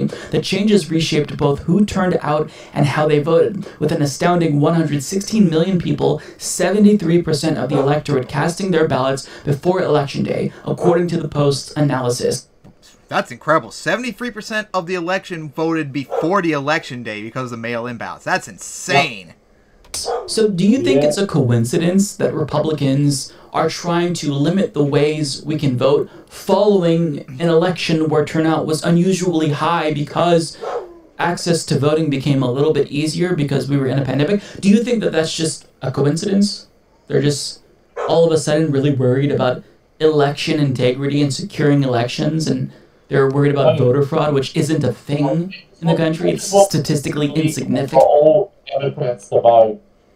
The only reason they care is because they lost and they don't like that. It doesn't actually affect elections, and to the extent that we find evidence of voter fraud is happening by Republicans, I mean, do you think this is all coincidental? Of course it's not coincidental. Let's go to some graphs here. So 33 states have proposed legislation that restricts early in-person voting and mail-in voting, two methods of voting that are unsurprisingly popular because of how convenient they are. So in my state of Oregon, we've been voting by mail for decades, and both Democrats and Republicans are thoroughly satisfied with it. Do you know why? Because it makes voting easy. I don't want to stand in a line outside and freeze my ass off. I want my ballot mailed to me, and I want to take the time to fill it out. Now moving on to graph 2, you can see the number of people these restrictions impact. Millions and millions of people. So to see that, and to hear Matt Walsh say, well, there's no attack on voting rights, it's delusional. It's very, very delusional. But as honest as he was seemingly being there, he wasn't telling you all of his feelings. And certainly, he disclosed a lot more than most Republicans. But really, he wants no voting. He doesn't care about democracy. He doesn't want voting at all, so long as he gets the policies and the culture and the society that he values. So in the event there was some sort of theocratic fascist dictator in power, he'd be okay with nobody voting. That's what he's not telling you. So he's just resorting to saying what a lot of Republicans won't. I mean, honestly, I give him credit for at least being truthful in that regard. Again, most Republicans probably think this way, elected Republicans, but they just don't say this because, I mean, at least up until a year ago, most people in America value democracy, but now the GOP is very quickly becoming explicitly anti-democracy. And that's really bad. That's a horrible sign. So, you know, there's an iceberg dead ahead, and we're going right towards it, and people don't really acknowledge just how extreme the GOP is. But they should look to moments like this where they just admit they're against voting rights and really take that explicit about it now as their warning that maybe we should do something because people are becoming radicalized at just increasingly alarming rates. and perhaps they wouldn't be as susceptible to radicalization if perhaps their economic conditions improved, if we had more economic equality. But in order to do that, we have to get corporate Democrats out too, like Biden, which, Mike, I hate to say this, but you are partly responsible for it since you did vote for him, remember? And you didn't have to since you were in a blue state. So I'm going to have to look at you too, like, you voted for this, so why are you accepting the surprise? If, they didn't feel so desperate, maybe they wouldn't watch propaganda like the Daily Wire or Fox News. I don't know, but this is pretty striking to see, even if it's not surprising. Like, it's just not surprising a at all. Head on the right just say, I don't support voting rights. That's alarming. Because Matt Walsh will do nothing until he gets to kill minorities, the LGBT, and put women back in the kitchen, as we all know. Yep. So what do you got to say about Matt Walsh going mask off? About time. And now, he actually stated that he hates democracy, loves dictatorships, and thinks voting should be illegal. Yep. So, what do you want to talk about next? Next up is Majorly Karen Green. And all the conservatives will be triggered that you called her a Karen. That's misogyny. So, anyways, Marjorie Taylor Greene, as we've made fun of her numerous times on the show, is a crazy woman who is unfortunately a congressman when she shouldn't be. As I'm not surprised about this whatsoever, and of course many Republicans have always done this throughout the year, so this is not new, is calling for violence against liberals. Why am I not surprised? The typical Second Amendment excuse too. Marjorie Taylor Greene suggests using Second Amendment rights against Democrats. MTG still wants a national divorce. Democrats respond, Trump come out for the Civil War and declare yourself a traitor. So this is getting ugly, and her rhetoric is getting increasingly stupid. But like I said, Republicans have always said this, so Green is not the first one to say this, just so everyone knows that. This is nothing new. Let's dive in a little bit here. Let me zoom in. So, Representative Marjorie Taylor Greene of Georgia on Tuesday suggested using Second Amendment rights to fight Democrats while defending her proposal for a national divorce akin to the Southern states' secession. You can't do that! Unconstitutional after the Civil War, you idiot! She's basically saying, not only do I expect a civil war, I want a civil war. I want us to take up... Also, wouldn't you be the traitorous one if you secede? Arms against Democrats. This is a sitting member of Congress. Ultimately, the truth is, it's our Second Amendment rights, our right to bear arms, that protects Americans and gives us the ability to defend ourselves from a tyrannical government, Green said in a podcast interview with former Trump aide Sebastian Gorka, while discussing Georgia gubernatorial candidate Stacey Abrams' calls for stricter gun regulations. And I hate to use this language, but Democrats, they're doing exactly what our founders talked about when they gave us the precious rights that we have. Green, who has repeatedly proposed a national divorce between red and blue states, quickly defended her comments. No one wants violence. Oh, no one wants violence as you recommend taking up arms using the Second Amendment against Democrats, but she doesn't want violence. Wink, wink, wink. No one wants violence, and I say all the time, I am not a violent person, she told Gorka. I hope to never see a civil war in this country, as she antagonizes for one. And that's why you hear me toss around national divorce. The federal government has grown so big, and the Democrats are willing to use their power of the federal government that it really violates people's rights. But you would do it to people you don't like, minorities, the LGBT community, women, and of course you would crack down on voting rights because your mad daddy Trump lost. Green is... And of course you want to creepily stalk AOC all the time, remember? Creepily stalk the squad. Only the latest forward Republican to fantasize about violence against... by the way, why are you and a fucking bitch? What? Well, that's what she probably want to be like. What I say to every woman in the Democratic Party is just start calling them all the isms, or being all the isms towards them. You're saying women can be misogynistic too? Conservatives say that's impossible, along with SJWs. Shocked Pikachu face. Her political opponents. So how is it that these supposedly patriotic Republicans, like Marjorie Greene, they're coming out and they're saying, I no longer support the United States. I want a national divorce. I want, different states to become their own countries. I mean, if a leftist said this, they would be called a traitor. So how is she not a traitor? Why is she still... Because she's a conservative, so it's okay.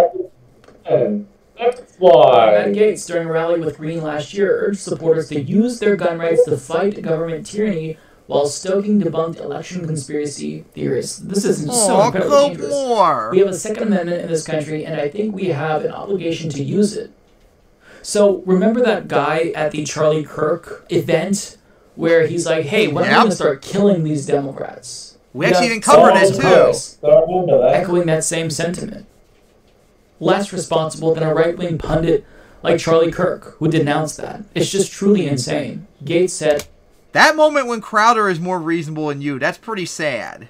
Adding that the Second Amendment is not about hunting. The Second Amendment protects the ability to maintain an armed rebellion against the government if that becomes necessary. These people are fucking insane, off their rockers. They want violence, and they are saying explicitly now that that's what they want. They want violence. But that's always been the case. They've always said that's nothing new. Madison Cawthorn last summer predicted there would be bloodshed in future elections while stoking debunked conspiracy theories that the 2020 race had been rigged and stolen. Representative Mo Brooks, who has been linked to the planning of the Trump rally that preceded the January 6th Capitol riot, said one day after the attack, then he should be impeached. In response to lost faith in the ballot box is to either submit or you could resist, often through violence. So they're saying the quiet part out loud. It's insane. These incessant suggestions of violence have had an alarming effect on the Republican Party's base. A recent poll found that 30% of Republicans believe that American patriots may have to resort to violence in order to save our country. Representative Dean Phillips, a Democrat, demanded that House Minority ages ago. Leader Kevin McCarthy take action against Greene after her latest comments. Let's just pause for a moment. Imagine if it weren't Marjorie Greene and Ilhan Omar had said something like this. Can you imagine the backlash that she would face? Fucking dead by now. Yep.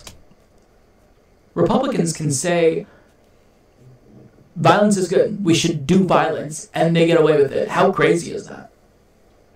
If suggesting the Second Amendment rights should be used against Democrats doesn't immediately compel McCarthy to take disciplinary action, I suggest Congress take action against both of them. They don't care. So, I don't know what to say about this. If this doesn't show you how far to the right that the GOP has shifted, then nothing else will. And yet, we're still talking about the far left on mainstream media. The far left. We're talking about the threat that the far left poses to America when you have members of the GOP who are elected to Congress openly promoting the idea of violence and a civil war. It's truly madness. Truly madness. They're straight up in authoritarian territory. This is the evolution, or I should say the devolution, from proto-fascism to outright violent fascism. And we knew that this was an inevitability. It's just that the hope was that maybe we can stop Republicans before they got this diluted, before they became this explicitly violent. Only when they die is when that's going to happen. Sorry, Mike. So, yeah. It's really worrying. Or just die because a lot of them are old, remember, for crying out loud. A lot of them are boomers, for crying out loud. See this? It's not surprising. But shit is not going away anytime soon. Using Second Amendment rights to fight Democrats is a good thing. Literally advocating for Green is only 47. Oh my! Insane, just insane. And of course, voting them out. And of course, voting them out too would also be needed. Yeah. So what you gotta say about Karen Green being a cunt again, as always? Of course. And I just want to make sure everyone knows this. This is not new. Republicans have been doing this for years and years and years. Literally nothing new. I'm actually kind of surprised that Mike is surprised that she would do this when this has been so common. Alright, so what do you want to talk about next? Okay. Trumpsters down the 6th of January 6th. Speaking of January 6th. Yeah, because it's been a year now since we covered it when it happened.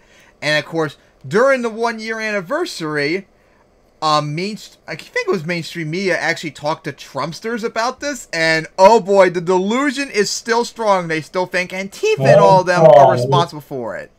Oh, now it's the FBI's involved, too, if you didn't know that. Of course. Of course. So, believe it or not, yesterday was the 1-year anniversary of the January 6th Capitol insurrection, and unsurprisingly to anyone who's paying attention, Donald Trump supporters are still absolutely delusional about that event. At first, some of them were seemingly proud about what took place, but now, a year later, after having their brains pumped with propaganda from the likes of Tucker Carlson and Fox News, they believed that it was sort of a false flag, and that this was something that was carried out by the FBI or instigated by the FBI at a minimum. So we're going to look at a clip from CNN's Donnie O'Sullivan where he kind of picks the brain of a couple of Trump supporters. And yeah, there's nothing else to say, but they are still completely delusional, living in a different reality than the rest of the world. January 6th attack was not the Republicans nor Trump. It was the Democrats were behind it all. Of course. They're the ones that caused it all. Do you really believe that? I know it. And there is no way that a Republican would act that way. Then why did we just watch a video from Marjorie Taylor Greene advocating violence? Yeah. There is no way that Trump had anything debunking them or something to do with what happened on January 6th. But what about all the Trump supporters that have been charged and indicted? Because it's all Democratic judges and people that were on the take. Yes. What about all those judges that Trump appointed? Because remember, like, when Obama was president, like, there were times where years would go by with places in the country where there would be no judge because Republicans would obstruct. And then when Trump came in, he was allowed to put judges in everywhere. So I wouldn't be surprised that the majority of judges in the country are Republican. So what about those judges? What about all those judges that Trump's appointed that denied all the big lie crap? From the Democrats. It's been a year since the attack on the U.S. Capitol. And because of disinformation, denial, and diversion, Americans don't have a shared history, a shared understanding of what happened here on that day. I think the whole reporting of it is a giant hoax. We are very peaceful people. So it was a total setup. To me, it was. I mean, would you, even if you are peaceful, would you concede that to, like, BLM protesters when we have the stats to back up that 93% were peaceful? Absolutely wouldn't. Yep. And, hey, you know what? Even if, guess what? After that, no, you're not peaceful. If BLM's not peaceful when they had their protests when 93% of them are peaceful, you're not peaceful either, even if it was the same number. So, cry more. The FBI had set it up. I don't believe FBI set it up. That did that. You said the whole thing was set up. You don't really believe that, do you? I do. Because Trump won the election. No, he didn't. They've proven it over and over again. No, they did not. At the time, some Trump supporters told me they were happy with what happened here at the Capitol. Are you proud of what happened here today? Absolutely. I think we should have gone on in and yanked our senators out by the hair of the head and drug them out and said, no more. Before executing them, too. I'm absolutely stand behind 100% what happened here today. 1,000%. It's terrible how this election was stolen. It's not stolen, you idiot. Many deny Trump supporters are to blame. I spoke to Trump supporters at 2 recent events held by the former president in Florida. I think that it was set up, and I think that people didn't know what was happening, and I think that they went in there and they were caught in a trap, if you will. You're suggesting that January 6th was a setup? Yes, I am. But you would acknowledge there was a lot of Trump supporters involved in the violence that day. I didn't see any Trump supporters in the violence. I saw people that pretended to be Trump supporters. Ah, yes, the good old Antifa excuse. I really don't think Trump had much to do with it, and people that were supporters for him, some were involved, but I think they were enticed by the FBI and by undercover agents. Federal prosecutors have charged more than 700 people in connection with the Capitol riots and repeatedly documented the rioters' support for President Trump. But some people in right-wing media have pushed the dangerous idea that it was all an FBI plot. FBI operatives were organizing the attack on the Capitol. There is absolutely no evidence whatsoever that this was some kind of false flag event staged by the Democrats or the FBI.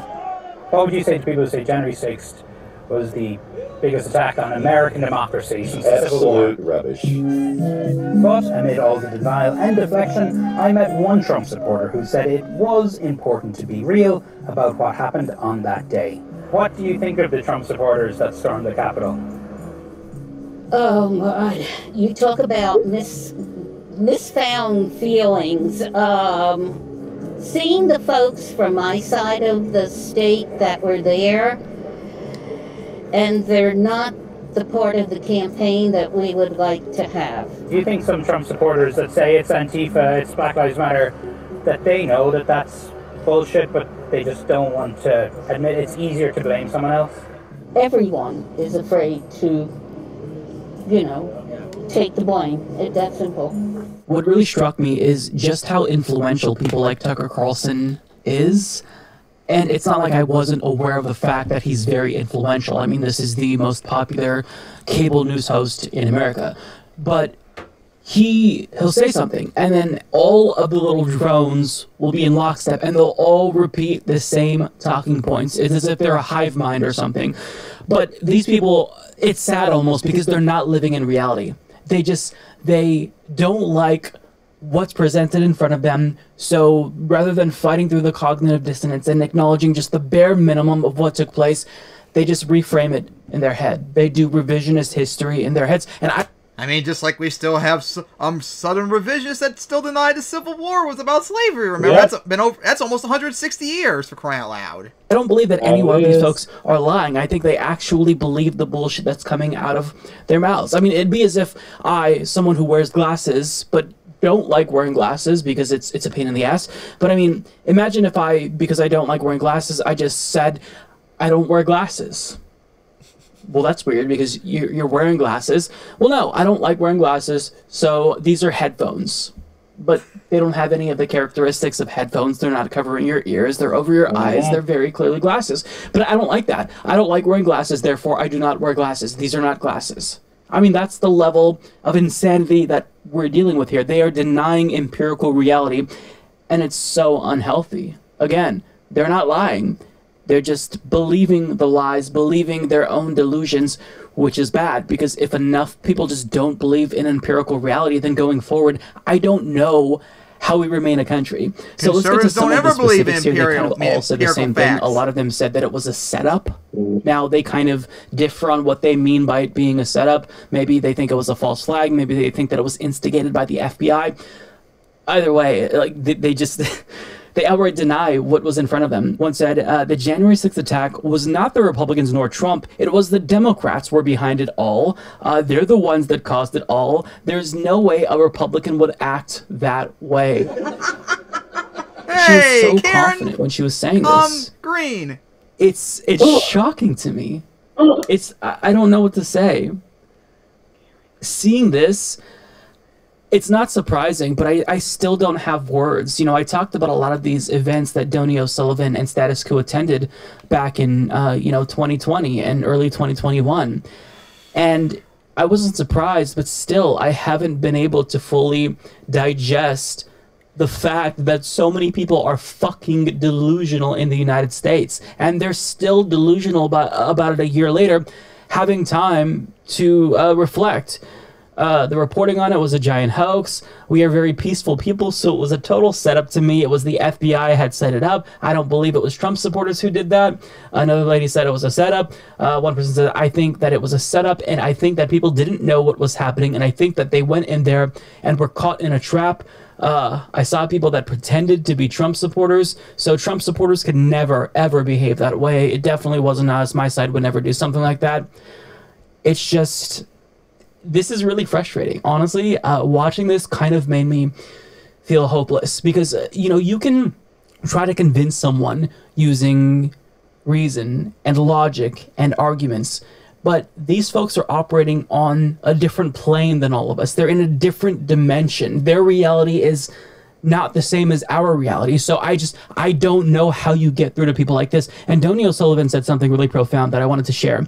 He says, because of disinformation, denial, and diversion, Americans don't have a shared history, a shared understanding of what happened here on that day. And that is precisely the case. Something that happened a year ago, where we now have cell phones to capture events. There's so much disagreement about what happened. I don't know what you do going forward. I want to believe that a year later, people are waking up, perhaps at least a little bit. But I mean, still, till this day, in 2022, QAnon is still a thing, a conspiracy theory that hinged on Trump being in office. That's still a thing. People are still, after a year, denying what happened on January 6th. And even if they don't outright deny it, a lot of people will downplay the significance of that event, when in actuality, that was very serious. That was an attempt to stop a free and fair election from taking place. And that should really shock everyone, right? Because for centuries, we've been conditioned to accept democracy. Now, we live in a system where democracy is incredibly flawed and already hanging on by a thread. But nonetheless, we accept democracy at a bare minimum. But those folks are rejecting democracy, but they believe that they're the ones who are fighting for democracy. So I don't know how you go forward with folks like this. I hope that with time it would get better, but this video, at least anecdotally, proves that it hasn't really improved. Trump supporters are just as delusional as ever, and I think that they'll be right there for Donald Trump if he chooses to run again in 2024. So what do you guys say about this? Yeah. Not surprising. No surprise, but pretty crazy. Alright, so we got our last topic you want to talk about. And this is something you brought up. Saying that he's a proud incel. But what was it about being subpoenaed about January 6th? Quint's also been subpoenaed for January 6th as well, so... So, you brought up what... Any potential role he had in it. So, what... yeah. He could potentially be going to jail. So, what did Fuentes do this time to be an idiot? It's just a clip from Right Wing Watch. I've got it top for it. Where was it? Let's see. Top of episode stuff to read or watch. I'm trying to get Well, I'm not just some... There we go. Just 59 seconds. So let's... Oh! So now he's grown facial hair now for once, I see. I bet he would be jealous of mine then, too. Well, I'm not just some guy that just has some wagey job. I'm not. I'm more creative. And no, there's anything wrong with having a wagey job, but I'm a creative person. I'm a leader. You're an idiot. I have an important role in this. I have lots of responsibilities. I don't have the same priorities. I don't have the same You're life coping as somebody that isn't doing this. I couldn't be doing this if I was like that. So anyway, so yeah. So I appreciate it. It's true, but I don't need to rationalize it or anything. Look, it's, you know, you haven't had sex. It's like, well, I haven't chosen to do that yet. You know, I'm choosing instead to be an historical figure. I'm choosing instead to lead an historical right-wing movement. You're a nobody just like me. He's a nobody now. Right. He used to be a thing, but not anymore. Proud incel, and when I'm good and ready, I'll get married. I'll still be an incel, though. But here's the thing. I don't think any woman with any sort of brain would want anything to do with you unless you forced them to. Or if they're just as stupid as you. Because I mean, we've seen... There are just as many dumb women. Oh, that's right, too. There are women that'll just take anyone if they can get money out of it. But seriously, who would want to do anything with that moron? Jesus Christ! Didn't we ever cover his creepy interview with that one woman from like down in New Zealand or whatever? Oh my God, you remember that? Oh jeez, that was so cringe. And that woman was a conservative too, and she was cringing too the entire time. No surprise. Isn't that what an incel? That's usually what incels are like. Oh my God. You'll never change, Fuentes. Still weird and silly as always. Yeah. So what you gotta say about him this time now? Oh, what about the subpoena one? Oh, well, give me a moment. So he was at the January 6th protest as well, I guess. Yep. There we go. Can't wait to see him. Well, we're investigating the attacks on the U.S. Capitol on January 6, 2021. Oh. Okay, let's go to another page. SPLC. Okay, cool. A little annoying though. We got the House Committee investigating the storming of the U.S. Capitol building on January 6, 2021. Subpoenaed white nationalist activist Nick Fuentes Wednesday night, sharpening the public attention on his America First group's involvement in the run-up to the event. Fuentes, 23. Bloody hell, he's young. You didn't know that? I did. I thought he was a bit older than that. He was like in 1998. Geez, shows hate does age you. I wouldn't be surprised if he was there just to creepily try and propose to AOC and the squad. But do you think they would accept him, though? Can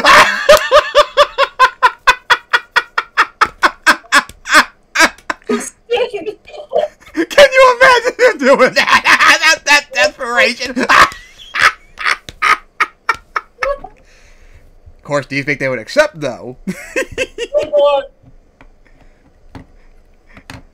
He'd be like, aww. 23 responded to the subpoena hours after the committee released a statement saying he would likely plead the Fifth Amendment unless someone televised the proceedings. I wish the testimony was televised, Fuentes told his fans. If the testimony was televised, I'll do it. If they televised my appearance, I absolutely will do it. If I get to go to Congress, and I get to sit there, and I get to talk about Reuters, and I get to go off, I absolutely will do it. If not, I might back the pig. Fuentes used the slang word Reuters, representing almost exclusively white male families. He gathered those facts of such so-called stop-the-steal events around the country, following former President Trump's loss, where Fuentes and others promoted lies about the 2020 election. Fuentes never went inside the Capitol building himself on January 6, but he wore a VIP badge to Trump's speech and addressed supporters outside the Capitol building during the insurrection. Oh, so no, he didn't get to see AOC there. You were Fuentes' appearance at the event. He'd be like, oh, I couldn't propose to AOC. But he did. It sounds like he was appearing to encourage insurrectionists as well. I wonder what hurts more, the fact that he couldn't be involved, or the fact that the squad would probably deny his proposal. Because I know what Fuentes doesn't like. He doesn't like women with brains. And perhaps minority women either. Oh, wait! He doesn't. Yep. Oh, my God. His devoted fans often travel to see him speak in public, has on his live streams praised fascist figures such as Mussolini, and talked about giving Trump a Hitler salute. He has also repeatedly expressed enthusiasm for what happened on January 6th. I started out the show saying Happy January 6th, Fuentes said in a live stream this year, on the first anniversary of the Capitol insurrection. This is a holiday. This is a historic moment for us. We should celebrate that it happened, absolutely. And I said this on Telegram later last night after midnight, so I said it on January 6th. I don't regret anything about my actions on January 6th, and I don't regret anything I did leading up to it with 3 million fires since November 3, 2020. Fuentes continued, portraying the storming of the Capitol as a seminal moment for its extremist cause. We need to celebrate January 6th. This is part of our new heritage. This is part of our new history. The Fuentes subpoena comes amid a flurry of actions taken by the January 6th committee in recent months. The committee also sent a subpoena to Patrick Casey, the former leader of the now defunct white nationalist group, Identity Everyone. Oh, they've gone under. Good. Casey also a live streamer who plays support for Fuentes in its America First group following Identity Everyone. Okay. Your Grove Park has been merged to basically into America. Hopefully. Fuentes has claimed other consequences to the support of the Stop the Steal movement. He said in April 2021 on a live stream that the government seized his wealth in the aftermath of the attack. Fuentes traffics in cryptocurrency and donors gave him tens of thousands of dollars worth of it during Gen 6 run-up. The committee's press release mentioned a donation he received from French computer program Lawrence Bachila. Fuentes posted from the messaging app Telegram that he received hundreds of thousands of dollars in Bitcoin following the publication of the release on Wednesday. I don't like to brag or anything, but if you knew how much they took, you know how much I fucking hate the government, because I woke up on one of my checking accounts, had lots of money in it, and had $0, Fuentes said in April 2021 on his live stream. And he'd probably be like, I'll use that money to get women. Yeah. Just stands out among other white nationalists because of his public alignment with elected and formerly elected Republican politicians. Stop the Steal supporter Paul Gosar, an elected congressman from Arizona, appeared appointed as the AFPNC event in February 2021. Steve King, that piece of shit, the former Republican congressperson from Iowa, attended the same event. Arizona State Senator Wendy Rogers was praised Fuentes by name on social media. Fuentes has persisted in making public appearances following January 6th, but his rhetoric and style has taken on a more powerful religious air in recent months. So basically, he's become a what of the Alex Jones. And unsuccessful, too. Fuentes led a band outside Dayton University Hospital in New York on November 10th and found the white nationalists speaking out against COVID-19 vaccine mandates in front of over 50 fans while wearing a bulletproof vest and pointing to a large crucifix in the crowd. That man on the cross, Fuentes said, his voice rises to a shout. That is more real than your job. That is more real than your friends. He has also become more explicit in expressing solidarity with white supremacists. In his live stream, responding to the 26th subpoena on Wednesday night, he repeatedly compared himself to Andrew Anglin, editor of the neo-Nazi website, The Daily Stormer. Oh my God! Are you surprised? Fuentes has got, last few months gone full-on mask off. Full-on mask off Nazism. Are you surprised? He's not saying great replacement, he's saying white genocide. Are you surprised, though? No. I'm trying to get a very important message about white genocide and the destruction of people. Fuentes has also sharpened his tone when speaking to law enforcement and the federal government in the year following January 6th. He has formed a habit of warning his fans against speaking to federal law enforcement under any circumstance. The committee's press release claims that the FBI scrutinized Fuentes' files. Do not talk to the fans. If they start asking you questions, do not answer one of them. If they come to your door, they say, can we ask you questions? You say, no, I'm my lawyer president. Fuentes said on January last. These people are pigs. That's what they are, pigs. They roll around the mud like dirty little pigs.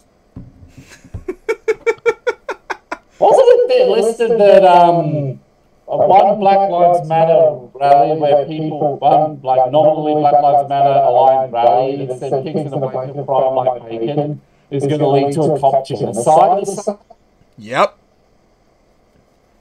But when it's their side, then it's okay to hate cops, remember? Of course it is. And Fuentes be like, I know an idea to get women. I'll go for Japanese women like Mayumi and other great women like them. Because Asian women are always submissive, remember?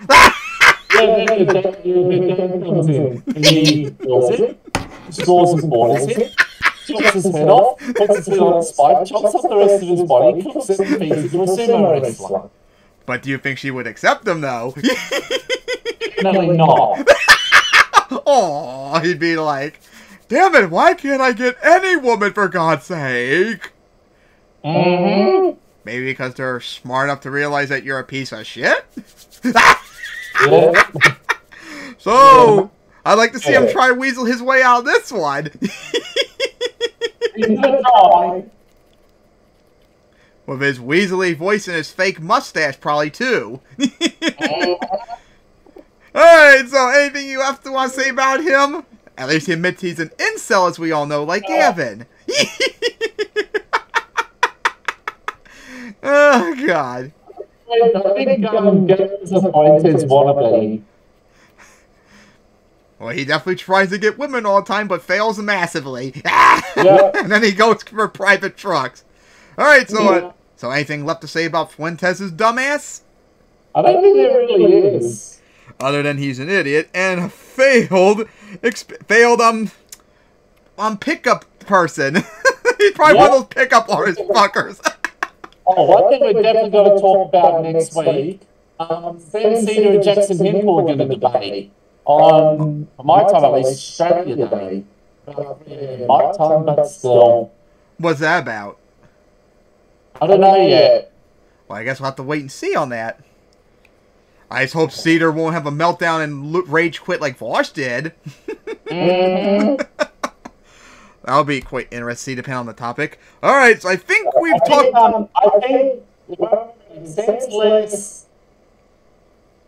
Why? Like he's not almost like constantly angry like Walsh seems to be sometimes. That's actually something Walsh and Jimmy Dore have in common. They always seem to be riled up to varying degrees most of the time. So I don't think Sam will leave. Or be like rage quitting. Maybe because Dore and Walsh are idiots. Yeah. Very towards each other. Alright, so I think that's it for this episode, guys. So see you guys next time. Possibly in February for the next episode. So see you guys then.